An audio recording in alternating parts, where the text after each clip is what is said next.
Hello everyone and welcome back once again to the Mania 4Q World Cup 2022. This is the winners bracket final, the last match of the weekend, and oh my god, the tournament is about to end and I'm not ready for it. My name is Juan Crystal, commentating alongside me for this Brazil versus South Korea matchup that we all have been waiting for this whole week. How you doing, Mifa? Hello. Yeah, hello. I'm very excited to see this matchup going, and given this is the last match of the finals, I can't wait to see how it ends on a good note for the grand finals. Yep, now we have the top three decided. The United States pulling out a great run on the losers bracket. Amazing showing on the rise department more than anything else. And they are waiting for the loser of this matchup between Brazil and South Korea. None of the teams is getting eliminated if they lose, but whoever wins secures top 2 and a spot on the very grand final of the tournament. Whereas the loser will have to face the United States on the losers bracket with this new map pool that is going to be revealed right after this match. And oh boy, is that exciting. Like, US is looking so powerful, and I'm worried about these two teams really. Like, Brazil has historically been amazing, South Korea too, and this year they are just looking as strong as ever. I'm not even sure who's gonna win this. Like, I always put my money on Brazil, but at this point, I'm not so sure. Wow, Nate rolling a 3. Good job, Nate. And Suddennet running a double 4.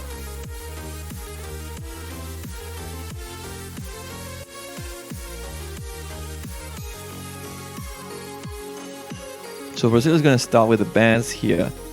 And again, Brazil always been good at lands, always been good at pretty much anything really, but I wouldn't be surprised if they ban an SV here, like Dangerous, Jungle could probably be the ban here. They should be fine in anything else.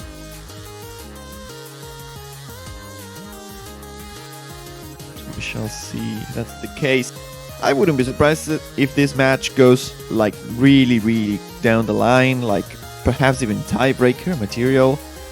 Overall, we have been seeing very close matches this entire weekend. Other than I think Philippines versus Malaysia was... By Malaysia, I mean Japan. That was like the only match that was a bit one-sided. And here we see the first ban already from Brazil, Dangerous Jungle, as expected.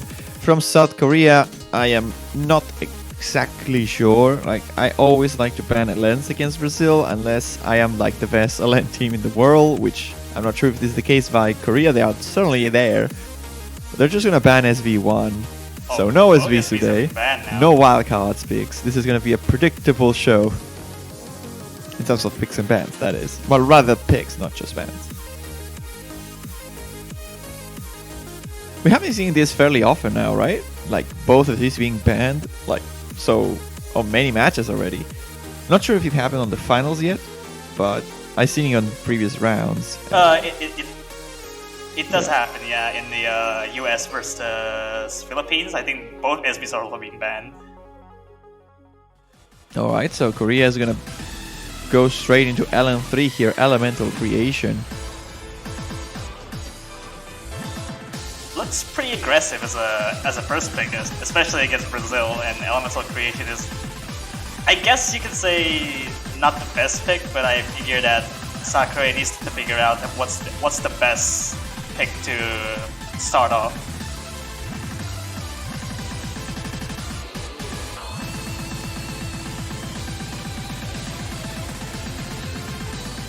Machina not being very happy about the SV bans. I mean, honestly, your team banned SVs, so you shouldn't be sad about it. Yeah, I mean, we does see South Korea finally has Flying Samira after the absence of from last few weeks, and Flying Samira coming for South Korea is definitely a godsend because his LNs are really amazing in the late game. Yeah, this is like the first weekend Flying is playing, right? I heard some news about him returning.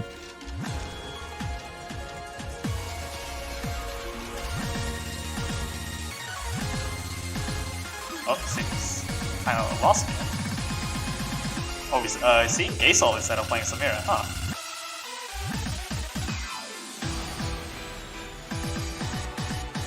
So we're still not seeing the full roster of Brazil yet.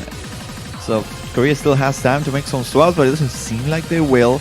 We don't see Lotus either. We don't see Amaron either for this match, which is odd, to say the least. You would expect Amaron, Lotus, and Demi here, really, right? And we're seeing like the full Rise roster for LN map. Weird. Yeah, I think I can understand because Amaron seems to have a little bit of a difficulty playing on like denser LNs, and this is definitely dense, like 242, almost full semi-inverse stream with LNs and something like that is probably not something that can have in his forte.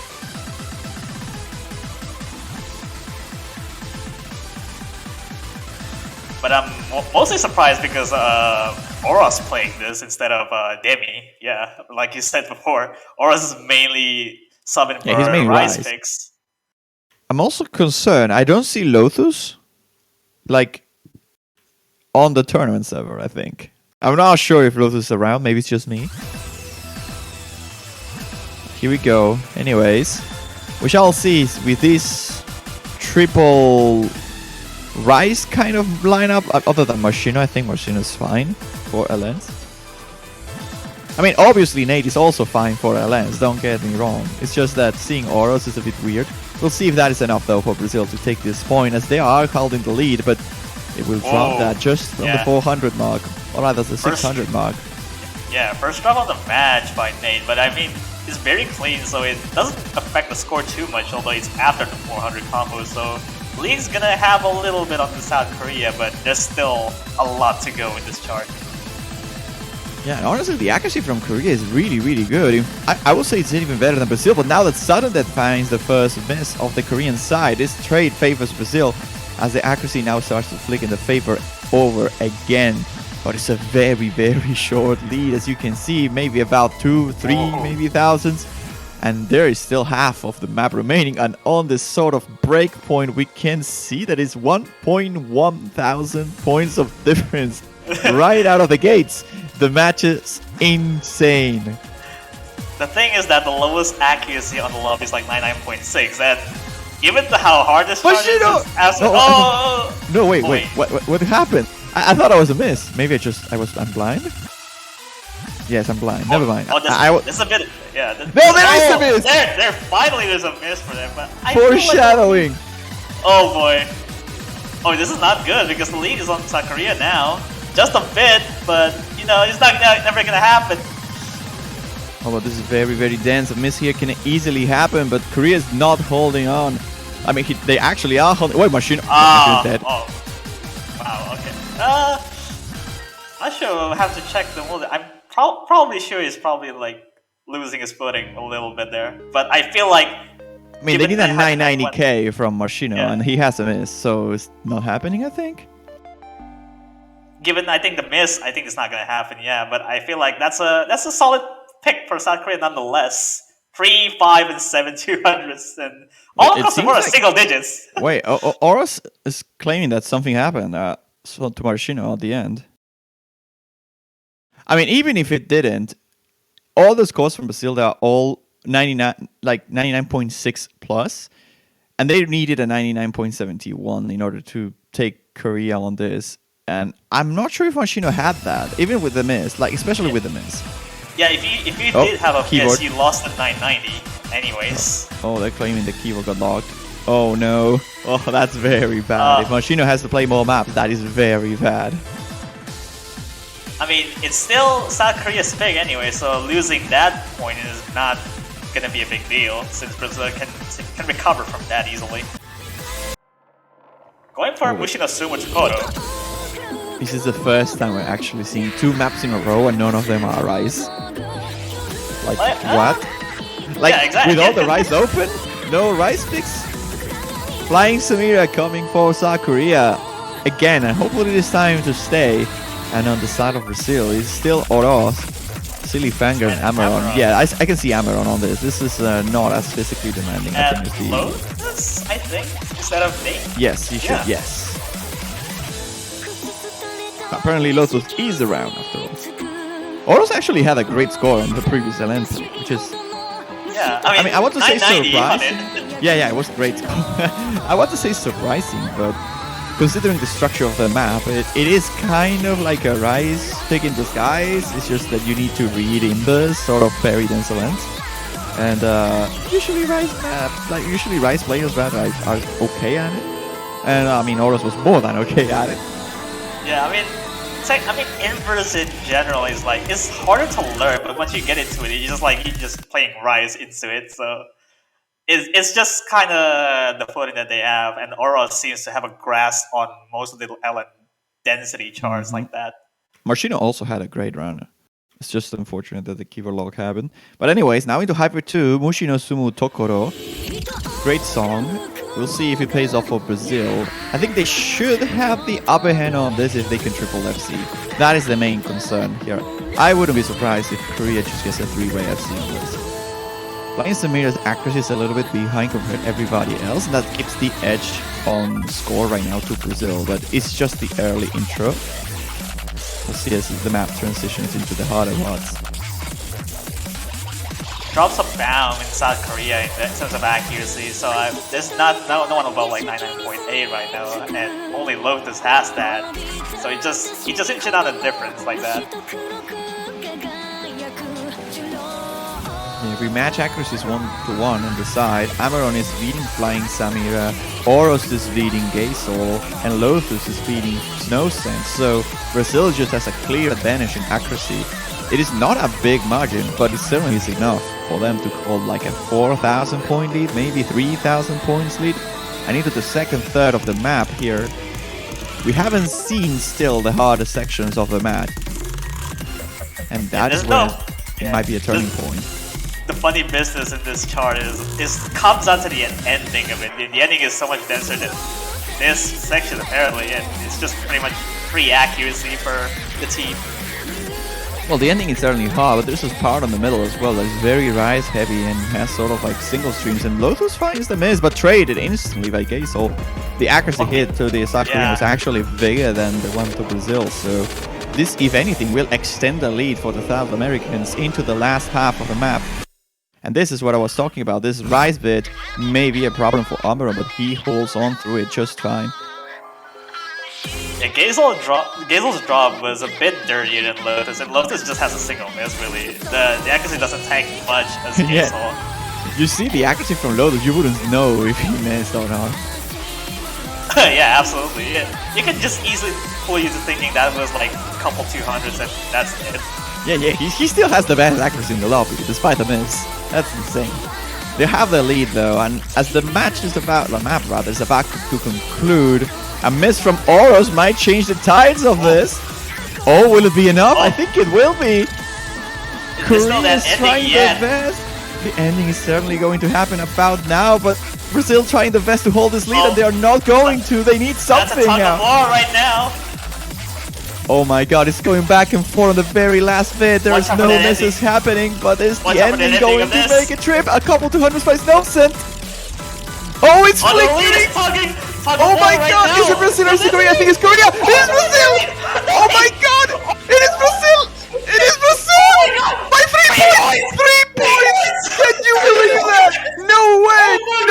No way! 3 points! No way! You can't make this up! That's 3 points of difference! What? That's very close to tie! No, that's not very close. That's literally a tie by what, 3 points? I have never seen this on group stage level, and it's happening on finals. Are you kidding me? What? God, I've never seen a single-digit point difference ever in Osamania history. I want to check the VOD just to see if there was a regular 300 on the last node, because that was like more than enough to decide the outcome of this map. What? That's basically less than, I don't know if a Rainbow can make a difference on that. It's just tug of war at that point, and the ending, like I said, I called it, is gonna sort of make a comeback, and Brazil just literally take it out. My heart rate is just too high now. What? This is one of the craziest moments I have ever seen in Mania World Cup, and I have been around since the beginning. Actually, yeah. Like, it has been 8 years Like, I have never seen anything like this. Going for RIP for the other LN pick for South Korea, which is no surprise coming that Limits of Creation was definitely a decent pick for them. Oh my god. And we're going straight to Rip. Let it rip. Now we're seeing Demi here now, and I mean, given Demi's release picks, and it is very good accuracy in terms of like release picks, so no surprise coming in for Demi.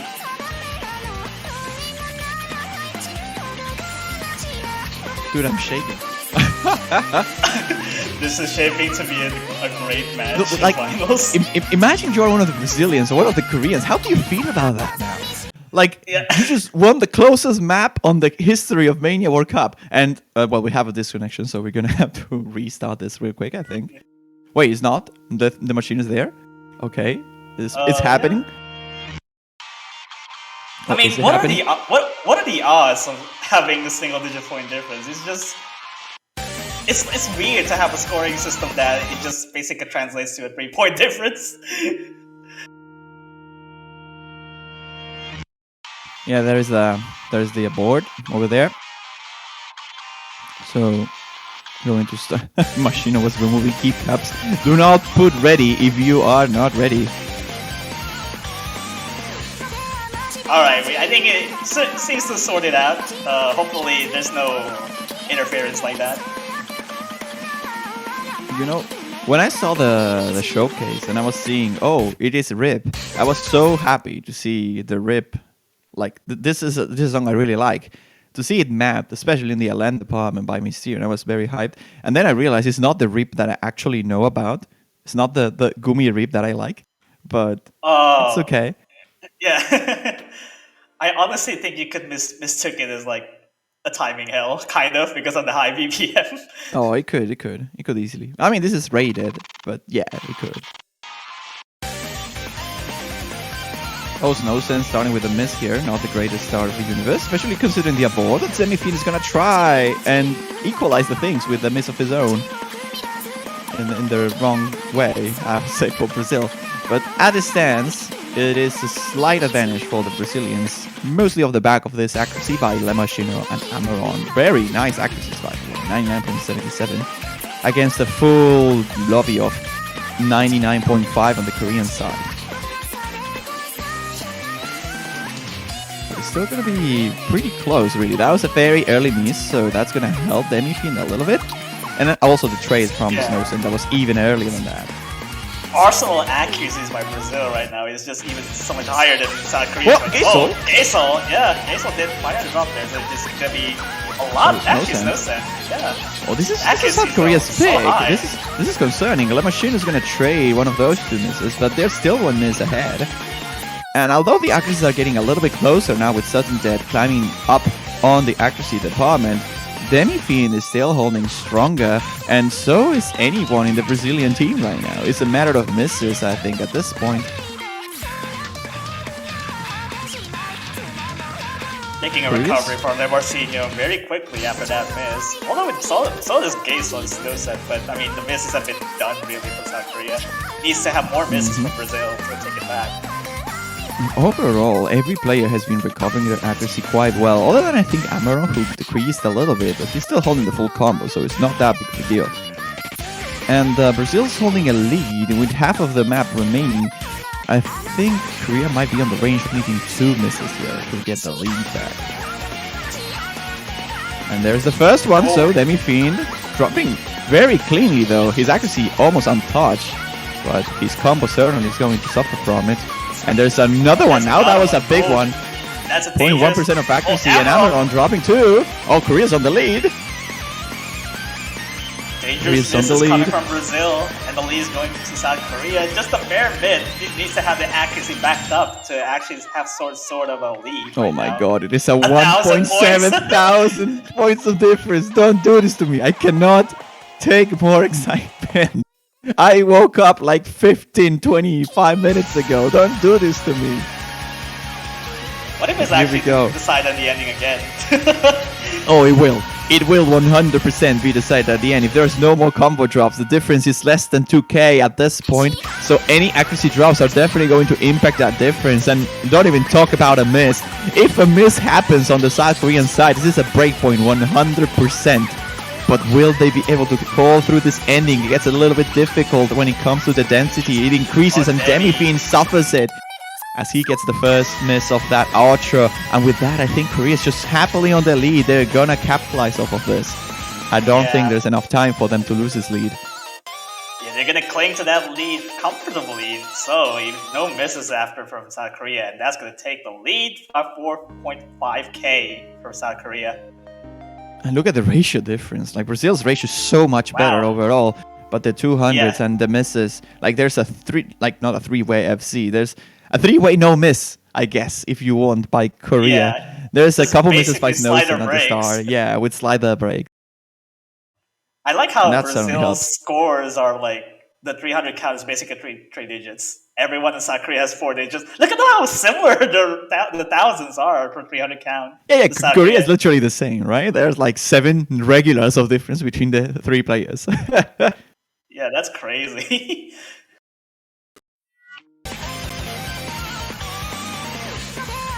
So what is Brazil going to pick now? I wouldn't say they should go for hybrid now that they won their hybrid, because they only won by 3 points and they're going for each other.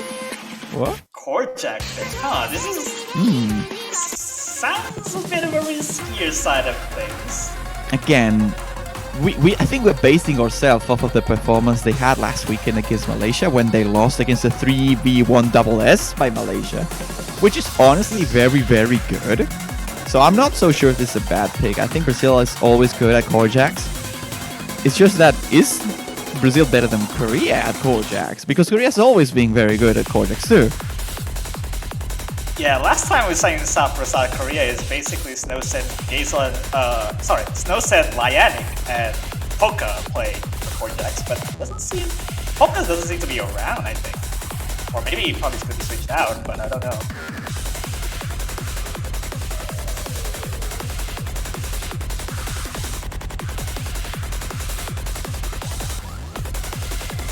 And for this, again, 2 minutes, just intense Korjaks and 162. This is one of the most niche, maybe, picks of the pool. It's always been Korjaks. There's only one Korjak map and only from since like quarterfinals, I think it was, round of 16. You always have Korjaks later. Yeah, that's what I was talking about. I wasn't sure if it was quarters or round of 16 this year, but I was pretty sure it was quarters. So Korjak just being a niche skill that gets introduced a little bit until through the end of the tournament, and it's not necessarily a niche thing as a player. Mostly in the tournament scene of things, you can just get one shot at it, and it's usually the rice pick that gets left for the ending, or the rice pick that gets picked by a team that is just specifically good at it. This may be the case for Brazil. We shall see if it is. Accuracy-wise, Brazil certainly has what it takes to compete on a map like this, with players like Lotus and Auros, and of course, Nace being the combo machine he's always been. Brazil will hold the lead off of this intro on the accuracy alone, but Korea is not gonna leave them run with their lead as quickly and as simply as that. They are going to fight for it, and you can see the lowest accuracy in the lobby is 99.85, and that is very, very scary. And Lotus is gonna drop. His consistency issues showing up again on the greatest stage, unfortunately for him and Brazil. And there's another one. There's 2, there's 3, there's 4. And that's 4 misses. Oh, that's insanely bad for Brazil now. That's just how Korjak does to you, really. I mean, if you just miss one, you lose your footing for a couple notes in. And really, you don't need to do anything fancy in terms of Korjak. Especially at this speed, you just need to combo and the accuracy will take care of itself. Well, it seems like Brazil is going to be in a very, very big struggle. They need a collapse from a Korean player or maybe a 3-way miss. And that's going to be so hard. Sure, the section gets a little bit denser and a bit trickier with this split jumps. And that can trip some players off, but it doesn't seem like it is. Oro's accuracy is insane, but it's not going to be enough. Silifanga's accuracy is also insane, but not as good as Nosen, who's leading the charge for the Koreans here, as they are going to win this pick, I think. That's a 50% angle, but other than that, it's just really needs the misses from South Korea, but it's not really having. Oh, there we go. Flying Samira, finding the miss, but compared to Lotus' 3 misses in before, it's really hard to come back. At this point, I think it is just Korea. If they can just hold this combo for a little bit longer, and even still, I think they have this. This will be the first breakpoint of the winners finals, and on a Rise pick, the first Rise pick that gets selected, the first breakpoint of the match, and it's only by about 5,000 points here. Korea will take this, and again, the ratios from Brazil are ridiculous. What? Double-digit perfects Double-digit across Brazil on every player on Brazil. What?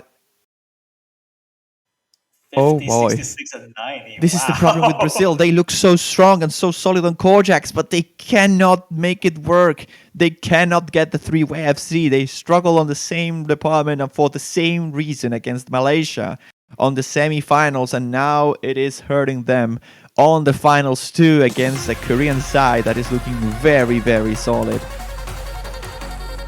And now has their own pick. 3-1, first 2 points lead in the matchup so far. First break point. And Korea needs to make a choice here. They're going for Slaughter. So LN4 it is. Yeah, Slaughter is, I guess you could say Slaughter is just some type of ally that you really don't want to mess with. Especially with a lot of shield in between that can actually just trip a lot of people. I've seen like US has a lot of struggle in Slaughter in particular.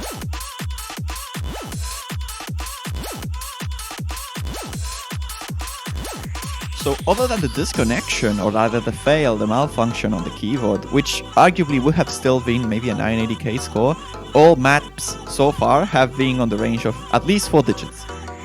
Like the highest difference between the two teams we have seen was like 6,000 points. That's ridiculous. And the lowest was 3. 3! I still will not get over that.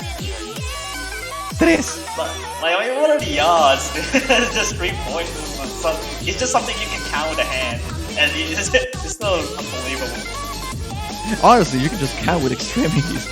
Like, you don't even need fingers. Yeah.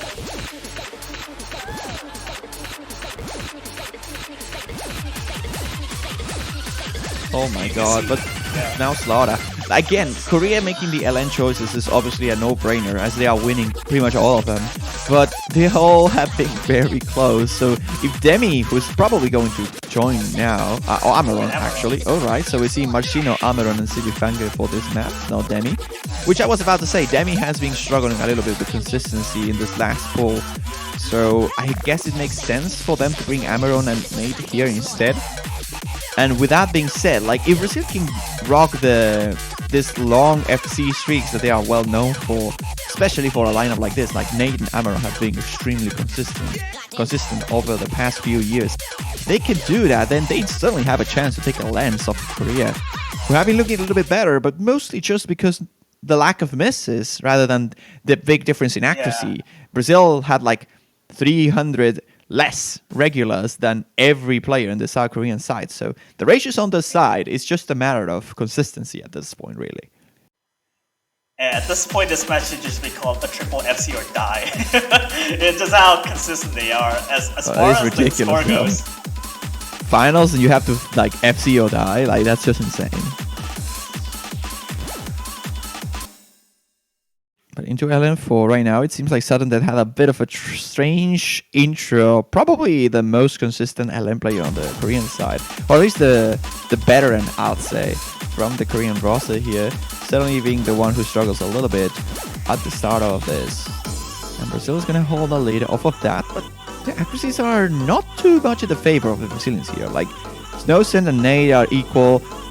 Ameron and Gazel are equal. It's just the difference between Marcino and Sudden Death, though. Honestly, a miss will make the difference here, I think.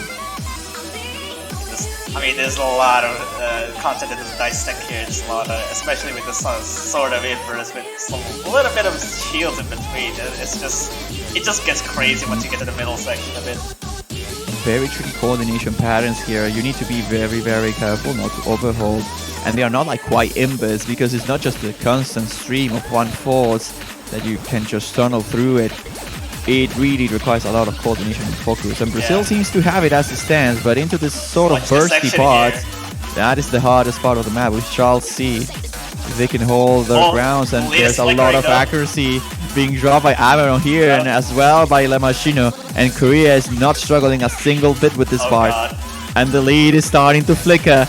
With this pick, Korea could extend this lead by 3 points, but Brazil is fighting for it. They are very much fighting for it, as much as Sudden Death is trying to catch up. Brazil still on the lead, but by very little. Nate draws is a bit dirty, a little bit though. The accuracy is going to shift a bit to the South Korean side. Amaron fighting the props.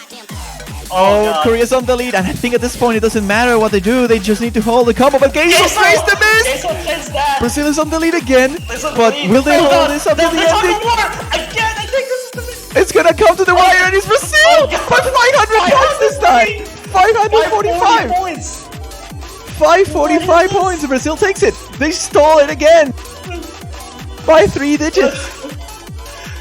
God, what is this matchup? Oh, this is the breakpoint Brazil needed, for sure. And now they're back in the game again. 3-2 is the scoreline, and Korea, with a breakpoint of their own, now they lose their own pick. And Brazil will pick for themselves in order to equalize by 545 points. Brazil still in it. I probably don't have enough voice at the end of this match. This is kind of crazy. And I have to give props to Machino here. Oh my goodness. I haven't seen him playing all that much as of late, but coming in clutch here with a great FC, the best score in the lobby. Brazil will take that, but they need to focus again. They are winning their picks, but by so little. So they really need to decide what to pick and do it rightly. Because right now there's only 3 LNs remaining. Like, Korea cannot win off of LNs and hybrids. They lost the hybrid already, and they lost an LN already. So we're gonna go into Rise at some point. It has to happen. Yeah, this is also a double break point. So really, it's just the picks have been kind of foggy for a moment for Brazil at this point. But I feel like Brazil should have a clear pick for now. He's writing on the walls here. I like this pick. I think accuracy-wise, Brazil has the advantage. And even though, again, combo issues are a thing for Brazil, and has been a thing. Especially, again, I don't want to call Lotus off. He's such a great player, but he has been struggling with consistency. And that's the main reason why I'm not so sure if Brazil will be able to capitalize off of this map. On normal circumstances, Brazil has the advantage. They have the ratio to back themselves up. They have insanely good combo abilities. But as of late, they have been struggling a little bit, and Korea is looking really solid. So we shall see if Brazil can capitalize off this ratio advantage they have. On the paper, at least. On paper, they are the favorite to win this match. Yeah, like I said, it's just theoretically, you have like basic Brazil winning on ratio, like no doubt at all. It's just on such practical reasons that Brazil has such a, consistency issue. Not so much of an issue, it's just some slip up here and there, but it's just really what South Korea is going to take advantage of it though. So in a normal world where you don't really miss that much, South Korea is going to handle that and Triple FC on their own, and they're going to win that, or by that basis. Oh my god. This match is insane though. We have only seen 5 maps being played, and out of a possible 13. And this is already as intense as it can get. Like, I will just not get over that 3-point lead. Like, that 3 points difference. It's never gonna go off. Not get over it. Everyone would not get over it, that's like, for sure. After the legendary 8, we now have the legendary 3. And I have no words what to say about that one. It's just so crazy.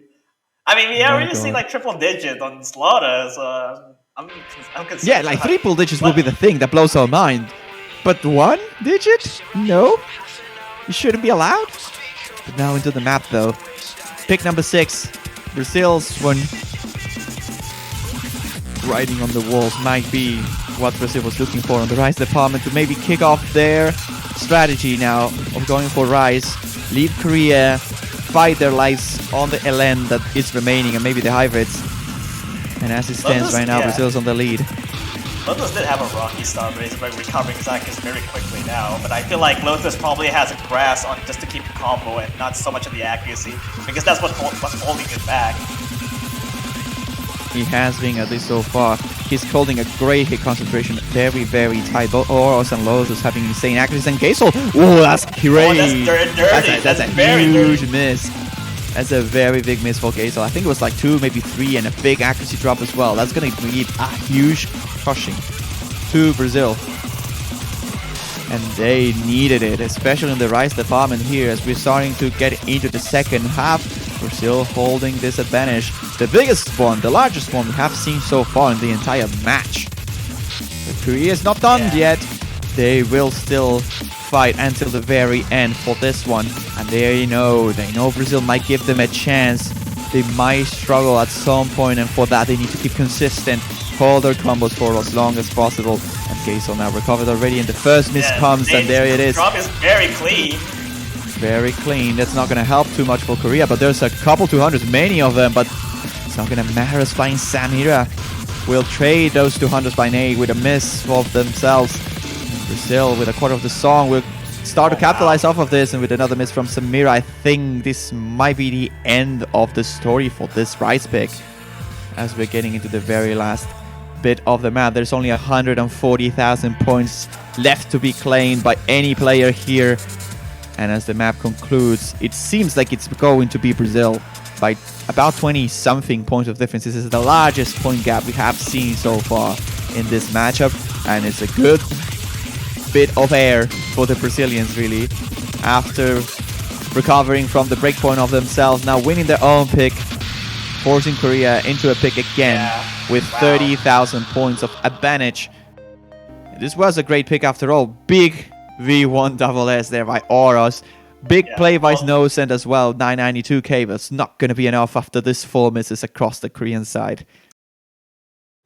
Yeah, a breath of fresh air by Brazil right there. Finally tying the series, but yeah, you know, I mean, South Korea is probably running out of safe picks left other than the other LN, which is Planetarium, which I don't know if they're going to go for, but considering our slot of Wend, as on the denser side of LNs, it's really close.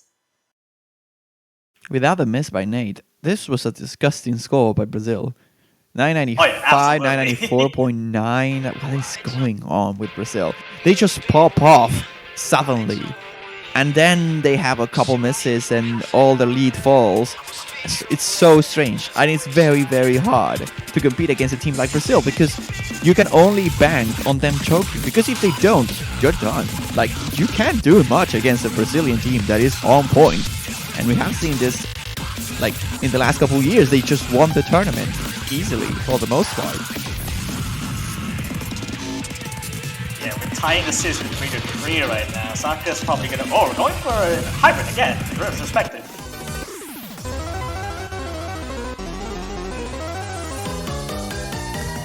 Not sure if this is, I would call a good pick, because I think Apollo is a better one for South Korea, I feel.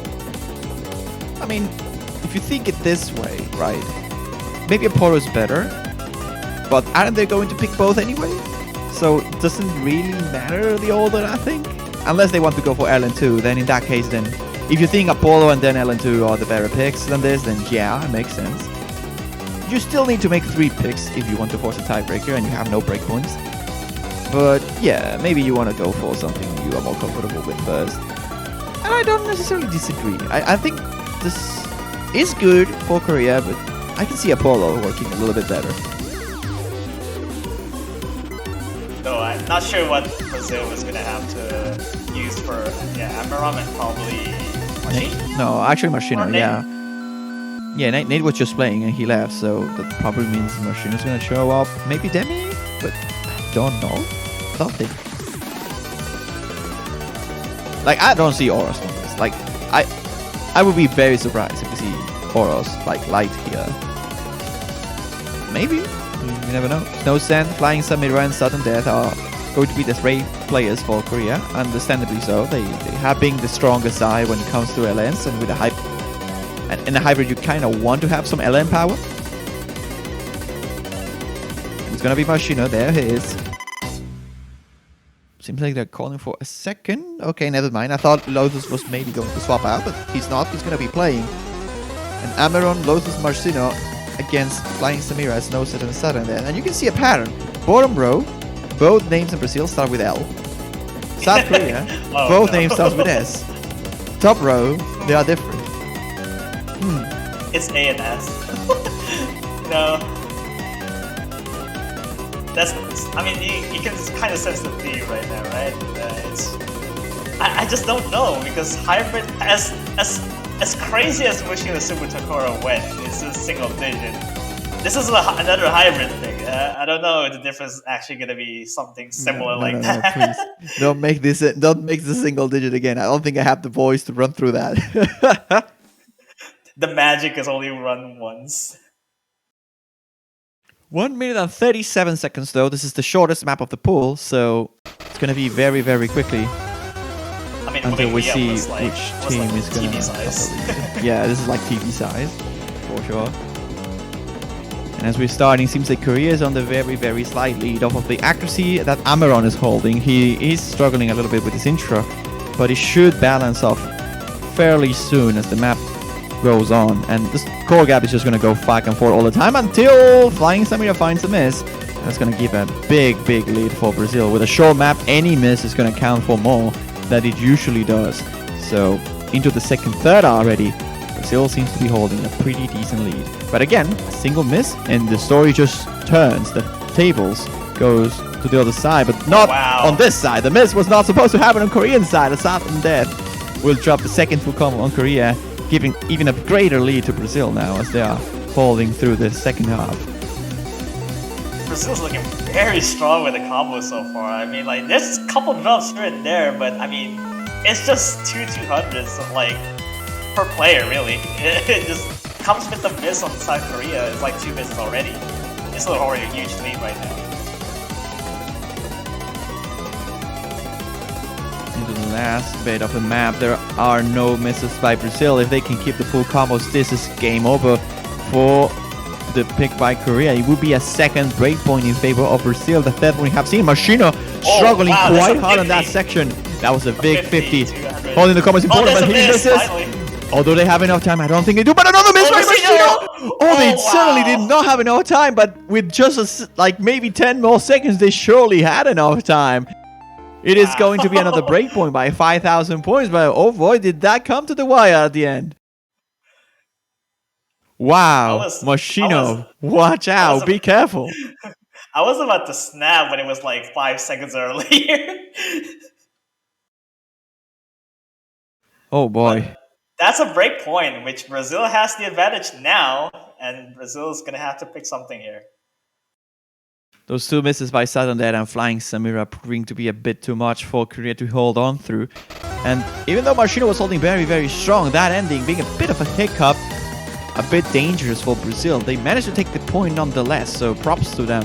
And they now have to make their own choice. What do they go for now? And I think they should avoid Wake Me Up. Other than that, I think maybe they should avoid Reap What You Saw. And anything else probably works.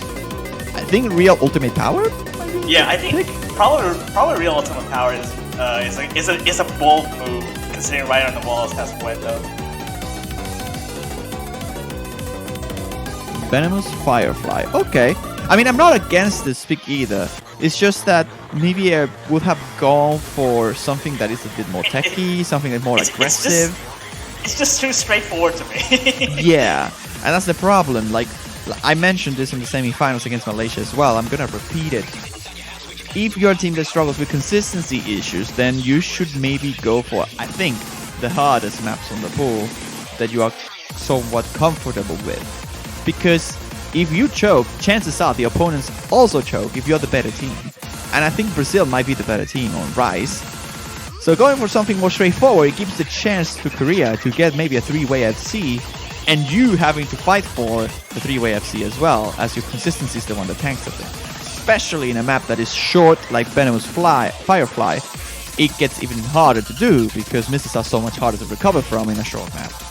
But we shall see if it pays off. I still think this is a good pick for Brazil. I still think they have the advantage, but they have to be very, very careful to hold the combos through. And with Gazel now joining instead of Sudden Death, we shall see if Korea maybe can strike another breakpoint of their own. Maybe make it a double breakpoint? matchup. Like, Yeah, that's a double. It's the double breakpoint. 2 double breakpoints actually, if it's actually happened for South Korea. we shall see then. It is Venomous Firefly, mapped by Mint, 277 jump stream. Will Korea be able to hold the combos and therefore strike against a very, very strong looking Brazilian team? On the previous maps, they have been looking unbeatable, but we know they can bleed, they can miss. Will that be the case on this Rise sort of consistency pick? It's hard to call consistency something that goes up to 277 BPM, but trust me, it is the case.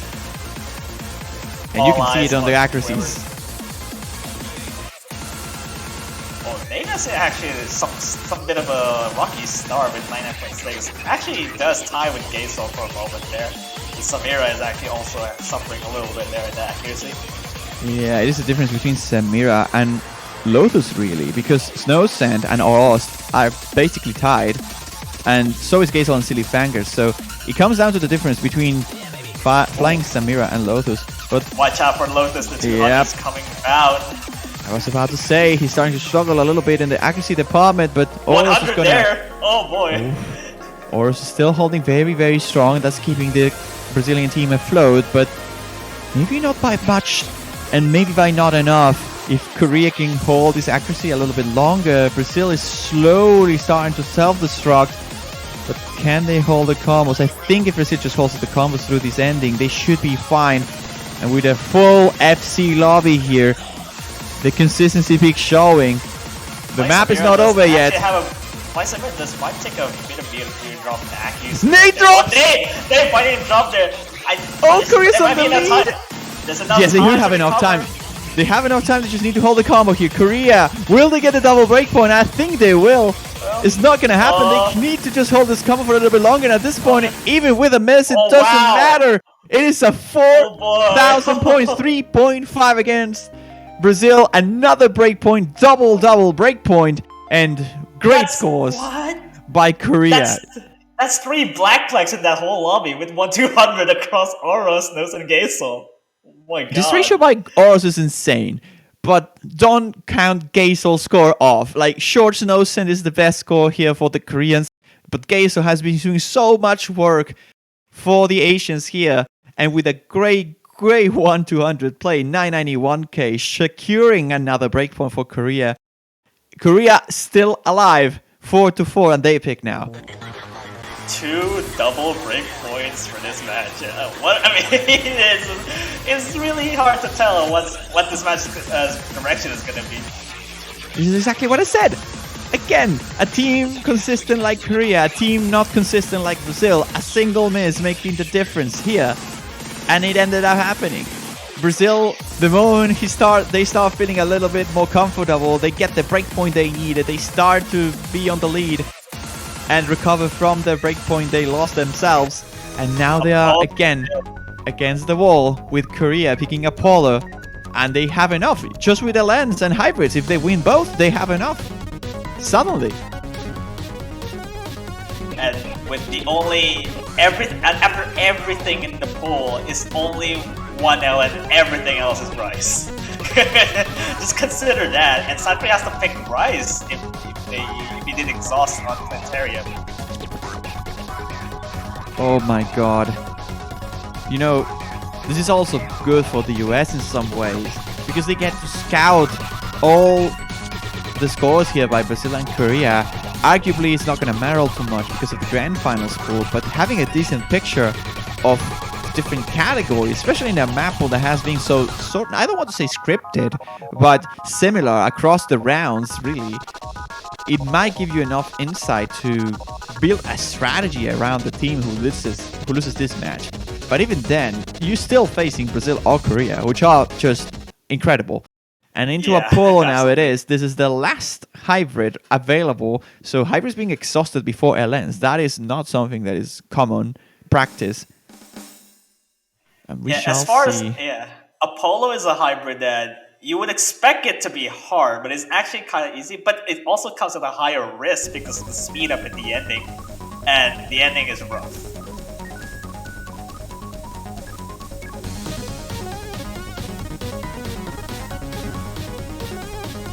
Another Lemon guy showing here with the Hyper department. It's kind of frequent already that we see Lemon on the Hyper 3 spot, I think, at this point. It's kind of like me with releases, if you will. And as it starts right now, Brazil holding a slight advantage off of the accuracy, but Korea is holding very decent accuracy themselves as well, so it's gonna be tight. Into the second quarter, as we are about to start, Brazil holding a minor lead, I shall say. I'm also surprised that everyone's still holding on, because this is mostly what people actually choke on it. It is Brazil and Korea. We're talking about two of the best teams in the world. They are certainly proving us they are, as they are calling the six-way FC here, into the second third and maybe also into the second half. Brazil's holding an advantage off the back of Lotus' accuracy. Oh my god! Lotus just all of that trail was a perfect 300, like rainbow 300s, and this accuracy by Lotus is just not legal. Like, that's just incredible accuracy by the bottom left player here in Brazil. Wow. And there's Samira the first taking miss by flying Samira. Brazil's gonna have a pretty decent lead off of this, really, off of until the last third. Brazil is gonna... Oh, another one as well. This is great news for the South Americans. Seeing Gazo instead of Southern Devon here as well is a bit strange. I just realized. Looking shaping to be really good. Actually, taking a break point too, I guess. In terms of Brazil has such higher accuracies at this point, and even probably doesn't phase up with the speed up at all here, really. Shouldn't be a problem, really, because even with many misses, I think they're fine. There isn't really enough map for Korea to catch up, and Brazil is gonna run away with another breakpoint. That's 3 in a row. And into the speed up now. Amaro is gonna drop, but it's not gonna matter. As I said, he's still gonna score a 987.8, and after this release, 988.6. So the miss at the end barely mattered. Excuse me, that team score is disgusting. It is disgusting. It is absolutely disgusting. 2976. It's absolutely disgusting for a map like this. And Korea is not far off. That is the worst part. Like, they had a couple misses, but their 200s were huge. And wow. Consider this, the lowest score is 982. Look at the score by Snowson and Cityfanger. Oh, 1,300 of difference. 1,300 of difference. They literally have the same score by a single 300. Consider 982k as a lowest score at the polo in this lobby. That is just disgusting. You have to beat that with a better score, and with that pre-slider breaks, actually, I should mention. Yeah, they were at the very end, and that's why I didn't hurt the score all that much. But even still, oh my god. What is this match? Brazil's pick now. I'm concerned if this is actually going to be another breakpoint, because back to back. If they pick Magic Cycles, I'm going to be so mad at Brazil. I'm also not so sure if Brazil want to go with Wing Dia. Considering how very straightforward it is, it's just speed. Okay. Nice timeout. This might be the most important pick for Brazil remaining, I think. Because if they win this, they essentially secure a tiebreaker. I mean, quite literally, like, they force at least a tiebreaker. So, sure, if they lose, this is a breakpoint. But then Korea picks. If Korea wins, they are on do or die situation, right? They can still force a tiebreaker, win their own pick, but they will have so much pressure on their shoulders. And considering the amount of chokes they have in scoring, it is very important for them to at least secure the tiebreaker. No, they are fine. The worst case scenario, they are going to get to play the hardest map in the pool. So we shall see if they pick right and they can get this tiebreaker guaranteed. If they win, they are. If not, they'll have to fight an uphill battle against Korea again, which is most certainly going to pick Planetarium, right? I doubt Korea's going to go for anything else. They have been avoided very intentionally, but I mean, they should, right? Yeah, I mean, considering Brazil's picks right now, I think Wake Me Up and Magic Cycles are out of the question. Which I think that leaves Real Ultimate Power and Reap What You Sow as probably their optimal picks right now, all things considered. It's just how straightforward the other two picks are, and Reap What You Sow and Real Ultimate Power has some funny stuff going on in there. And that would Seems probably like the trip Koreans South are a Korea. bit confused by the timeout call. Maybe they weren't aware that they could time out. Now they know. Yeah, I mean, 2-minute timeout, you have one use on your pick. Oh, Oh my god. Oh my god. I don't like this at all. I don't like this at all. They're picking a guild map that is actually not a guild map. Oh my god. No Brazilian power. I don't like this pick. I just ultimately 1 minute and 30 seconds. This is this is even shorter than the other one. This is just literally TV side. It is Yes, it's literally. But again, this is also a straightforward one as a stream pick. I just don't like this. I just don't like the chances.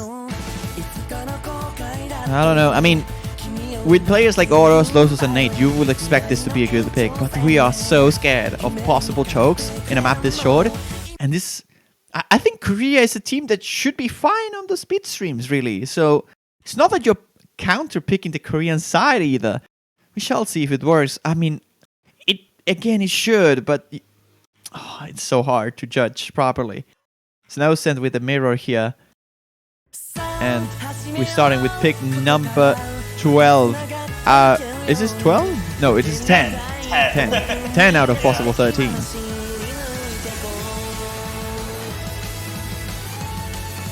I mean, they have the accuracy, like, just like 99.93 is the lowest. Which is scary, but that's basically the intro of this. Are they just targeting Samira now? Because Samira's struggling a little bit, but everybody else in the lobby is doing very, very good. And Oros is dropping a little bit of accuracy, but so is Gazel. So does that was everyone. a huge drop by Gazel. No one's holding 99.9s anymore. It's just the highest now is Snowset, 99.82. But it's just matter of misses. It's really watch those misses just flying when it does happen. Well, I mean, halfway through, Brazil's holding the lead, but again, very deceivingly so, as any miss will instantly flip the tables on the other side, and there's two! And I think Gazel had it better, I think, than Oros, but even still, it was just a very clean trade, and Brazil's increasing their lead, if anything, so into this very last burst here, Brazil might just capitalize off of this, especially off the miss of Samira. Yeah. Big one as well. Brazil making the right call after all. Whew. They're going to be taking this one home, and it is 6-4, winning their own pick after all, with Samir struggling quite hard at the very ending here. Nate, please tell me you have submitted a score. Yes, thank you, Nate, for submitting your score, as it is another victory for the Brazilians here, which are now on match point. 2 FCs for both Nate and Lotus, but the greatest score of all goes to Snowsend. Great 300 counts and amazing 200 counts of anything. 990k on this is incredible. They're going for Planetarium, there's no doubt about it. In South Korea's last LM pick, really. They have to, I mean, Brazil will have to go with either when you saw Real Ultimate Power Magic Cycles, pretty much. Get Planetarium as a win for South Korea. Oh boy, Korea has been trying to avoid this pick as much as possible. They save it for last. Regardless of the outcome, this is the last pick, so Korea will make this matchup. If they win, they force Brazil to pick again. They lose, they get knocked down to the losers bracket, which the United States is waiting. So we shall see if they have what it takes to take the density in the LN department, or if it will be game over. Lemachino joining the lobby for Brazil, or is it? I guess Amaron? I don't think Amaron is playing this. No, yeah, I would be very surprised if Amaron is playing this. Oros actually makes more sense than Amaron, I think, on this pick. I mean, Oros has been like doing really good at like semi-full inverse, and Oros doing this is no surprise to me. But the Marshino is definitely coming in. I mean, not for Amaron, because Amaron has been showing some struggle on inverse and stuff. In the past, yes. Amaron struggling with Imbers a lot. And this is, although again, not extreme Imbers, it is still very, very big density, so have to be very careful to pick your right players. And Nate Oros, Marshino, I think it's as good as it can get. Like, maybe you want Lothus instead of someone here, but I don't think still. I think this is just the main team you expect to see in a density chart for Alliance in Brazil. Like, Demi, I think, also has the same issue that, like, Amaron has, but... Okay, yeah, they're having problems with the map. Sudden Death, No Send, and Gazel on Korea, waiting for this issue to be resolved. So this is 12 September now. Just I saw in the chat. Yeah. Already a new day. I mean, for me, it is 12 p.m. So it's like... I mean, it's 10 for me, 10 p.m. Australia time zones. Exactly.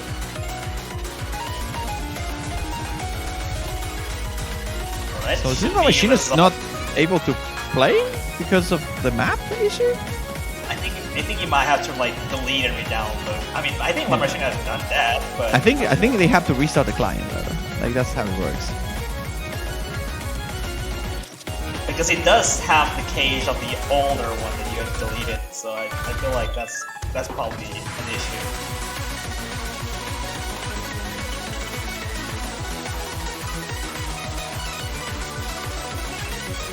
It doesn't need to have a restart the game pretty much.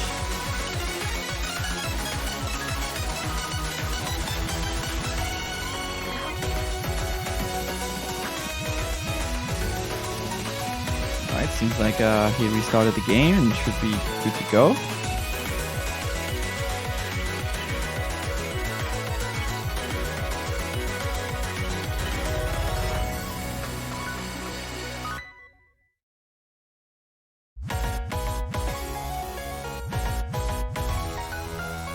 Oh boy, this is not what you want to see. This is gonna get on the nerves of Machino at the very least, I think, so... It's not only the nerves from Machino, it's also like Korea's momentum starting to fall a little bit.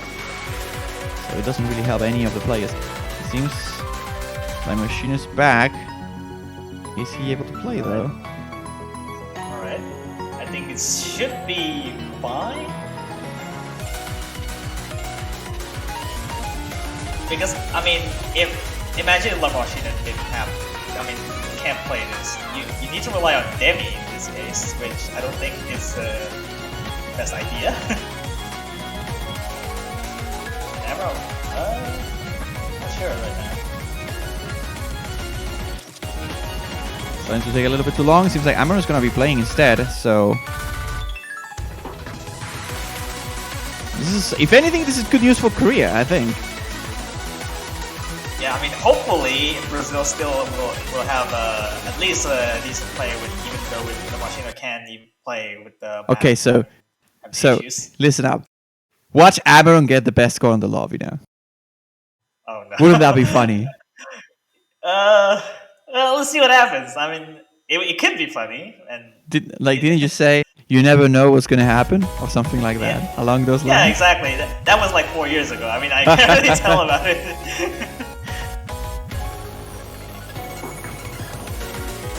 Well, without Machino, Brazil certainly taking a hit in the roster department, but Amaron's all holding their best accuracy on the lobby so far. So, Oros. That's I think might have been letting go of the releases. I think. Yeah, I think so too. I think it was like a not a double tap, but like, you know this moment when you release too early, but then you re-hit again quick enough so the game doesn't register at 50, but instead at 200 with a miss. It happens so often. As far as act goes, I think Amaron is the highest act. I mean, that kind of. Yes, Amaron is. Won't be long though, but. Oh, that's a double draw by South Korea. That's very harsh. The miss by Oros was being enough for Korea to keep the lead, but now with a double miss by Gazel and sudden death, it's not good news for the Koreans. But again, I was about to say Amaron was holding, but he's not anymore. And Nate is dropping accuracy too. Oh, Korea's taking the lead back. Will they get it? They think. I think they will. South Korea. Oh my god, don't do it again. Oh my god, it's on Brazil, but it's on Korea. Amram's hit concentration is going later. Oh my god, Korea seems to be on the lead. They need to hold this combo for a little bit longer than Auro's drop, making it easy for them to keep this advantage. Again. Oh, Korea will clutch it at the end with a double miss at the middle. It was looking very grim for them, but they will go through and power through with just 9,000 points of difference. They still alive. Oh my god, what is this? Then Brazil has to pick either of the 3 rice wings remaining, and I just don't think they would probably go for Magic Cycles. They have to pick the other 2 that is not Magic Cycles. Great play here by Snowsen. 1-200? I barely talk enough about Snowsen, who has been performing so greatly for the South Korean side. And like Sudden and Gazel as well, they're doing great work. And all the Koreans really. But Snowsen has been the main carry, I think, in the Asian side of things here. Almost with a B1SS on the density pick. It is insane how much this player is performing.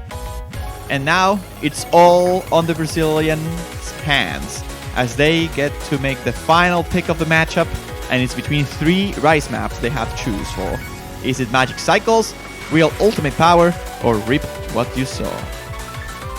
And honestly, Reap What You Saw would be fitting for, yeah, you know, it's kind of an intimidation more than anything. Yeah, I mean, if you pick that, I guess you reap what you saw, but then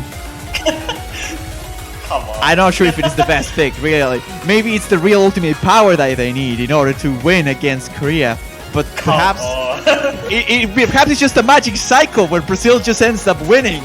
You know? You never know. God. It would be tremendous if it goes to tiebreaker, though. Come on. Oh my god, it's gonna oh my god. No! This is the pick I like the least.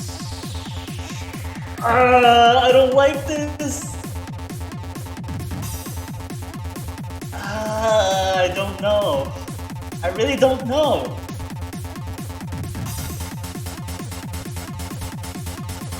I kind of want to keep quiet for the rest of the match.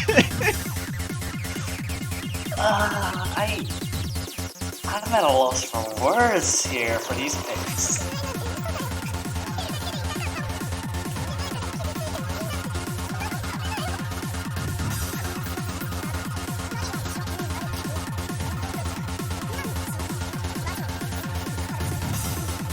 And I'm pretty sure Amram is not going to be playing this. I probably have to be Nate or Sudangil, I think, in this case. Oh my god, another shoegazer map then. And it's gonna be the last one, because this will decide whether we see a tiebreaker or not in the very last match of the finals on the winner's bracket of all places. And it's gonna be on Magic Cycles. DJ Sharpnel, legend of the rhythm games, I think. So far we have seen him so many times on so many different charts and so many different mappers. But now it is April. Amram's playing this. Amram is playing this and he's hitting very, very early at the start. It's not the greatest start of the universe for Brazil, but they should be able to recover, I think, from it. Why is Amram playing this? Why is Nate not playing this? I mean, I guess 265 is still not fast enough for Amram to fall off, but... I mean, they took the lead momentarily, which is a good thing, but I mean, there's still like 3 minutes and a half, really.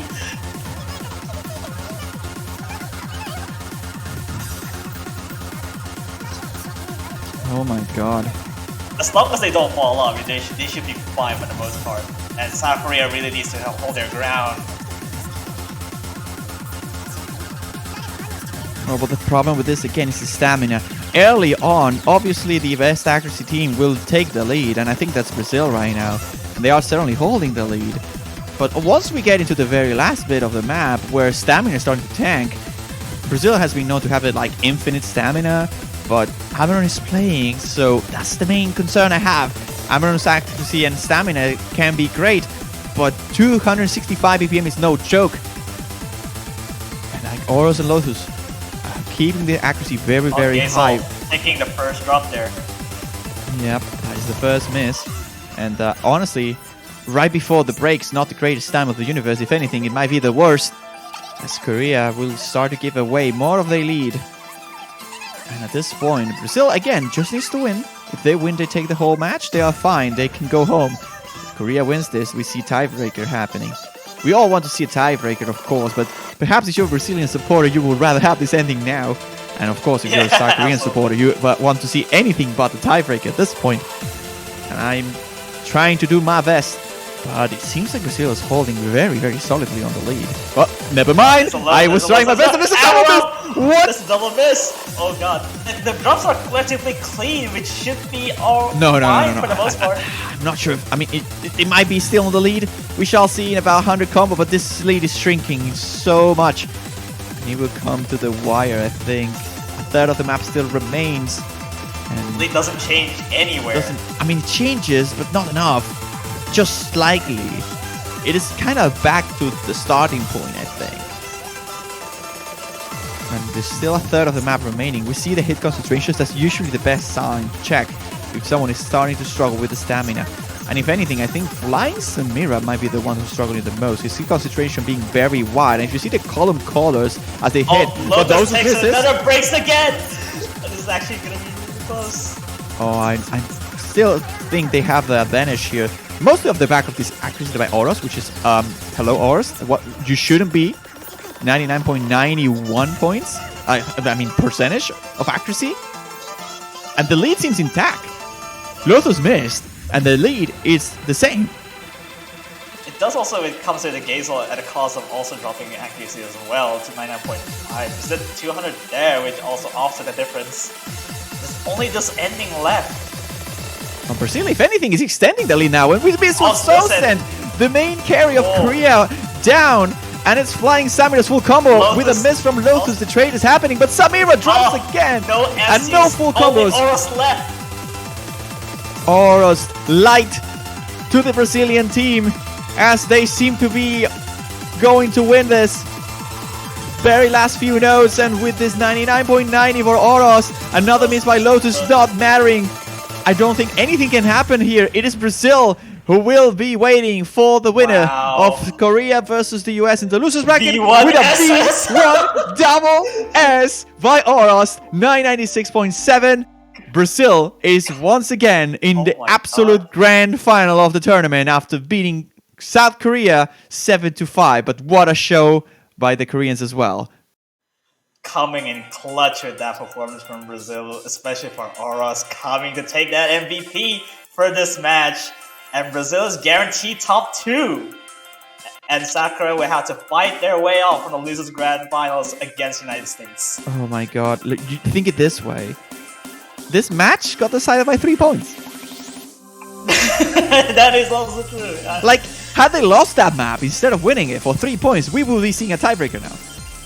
That is ridiculous. Yeah. But, I mean, if anything, there's a saying in football, in soccer, I guess, if you're a United States citizen.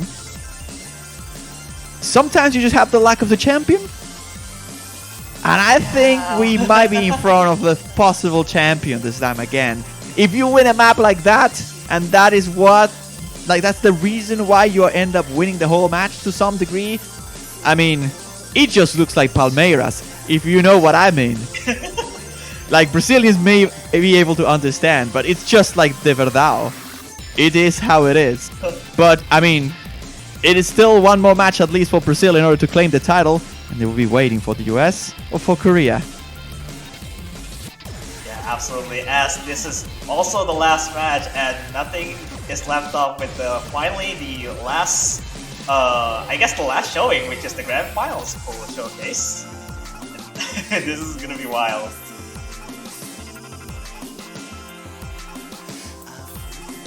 Oh boy, the showcase. First time we're actually seeing a Grand Final showcase, I think, for Mania World Cup, right? It will be the first. Yeah, this is literally the first time we're seeing Grand Finals Maple showcase, and for the first time this year too. And you know, as wild as the finals Maple went, Grand Finals is no joke. It's literally painful to experience this firsthand. Yep. The worst part is that both of these teams who just played, they can maybe stay a little bit longer and see the showcase. They will have to suffer through this map. You're kind of glad we're not playing the Grand Finals map pool, as there are only 3 teams playing on the Grand Finals map pool, and they probably really have to get through it until you get to the best position possible. Oh boy. But yeah, we're gonna take maybe a 15-minute break until the showcase. We're gonna set the rest of the things we have to set up. We're gonna ask for confirmation here by the operator. Which time, operator, are we going to transition into the Grand Finals showcase? It is in 15 minutes indeed. And I mean, you kind of have to. This is the last chance, guys, that you guys have to get yourself a banner. To support the tournament, to support the favorite team, there's only 3 remaining. It's Brazil, Korea, and the US. But you can still buy a banner for any team you would like to, even if they got eliminated already. And at this point, really, it is the last chance, because tomorrow I think they will not be on the Auto Store anymore. So 2.5 USD. Get yourself the banner, last chance. And if you pick the winner, it will stay for a little bit longer. So thank you all for joining us for this last match of the finals. And don't go anywhere. 15 minutes it is. We will see the first Grand Finals map pool showcase ever of the Mania World Cup. We're signing off.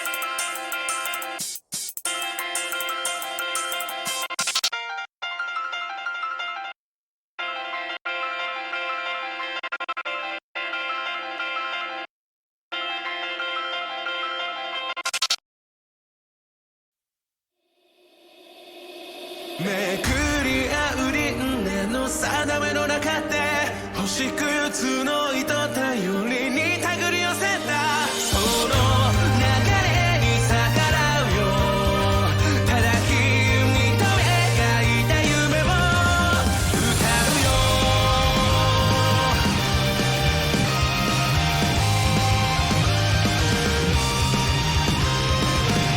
宵の奇跡輝く時綴る歌悲しく別れ告げる言葉さえも見当たらずにさよなら夜が明けて目を閉じた君はまだ少し怯えて絆見失うことないように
Hello, everybody, and welcome back yet again for some Osumania 4Key World Cup 2022 action. We're all done with matches for this finals weekend, but we do still have one final thing to get out of the way before this weekend is quite over for us. We have the first ever 4Key, in terms of Mania 4Key World Cups, first Grand Finals Map Pool Showcase.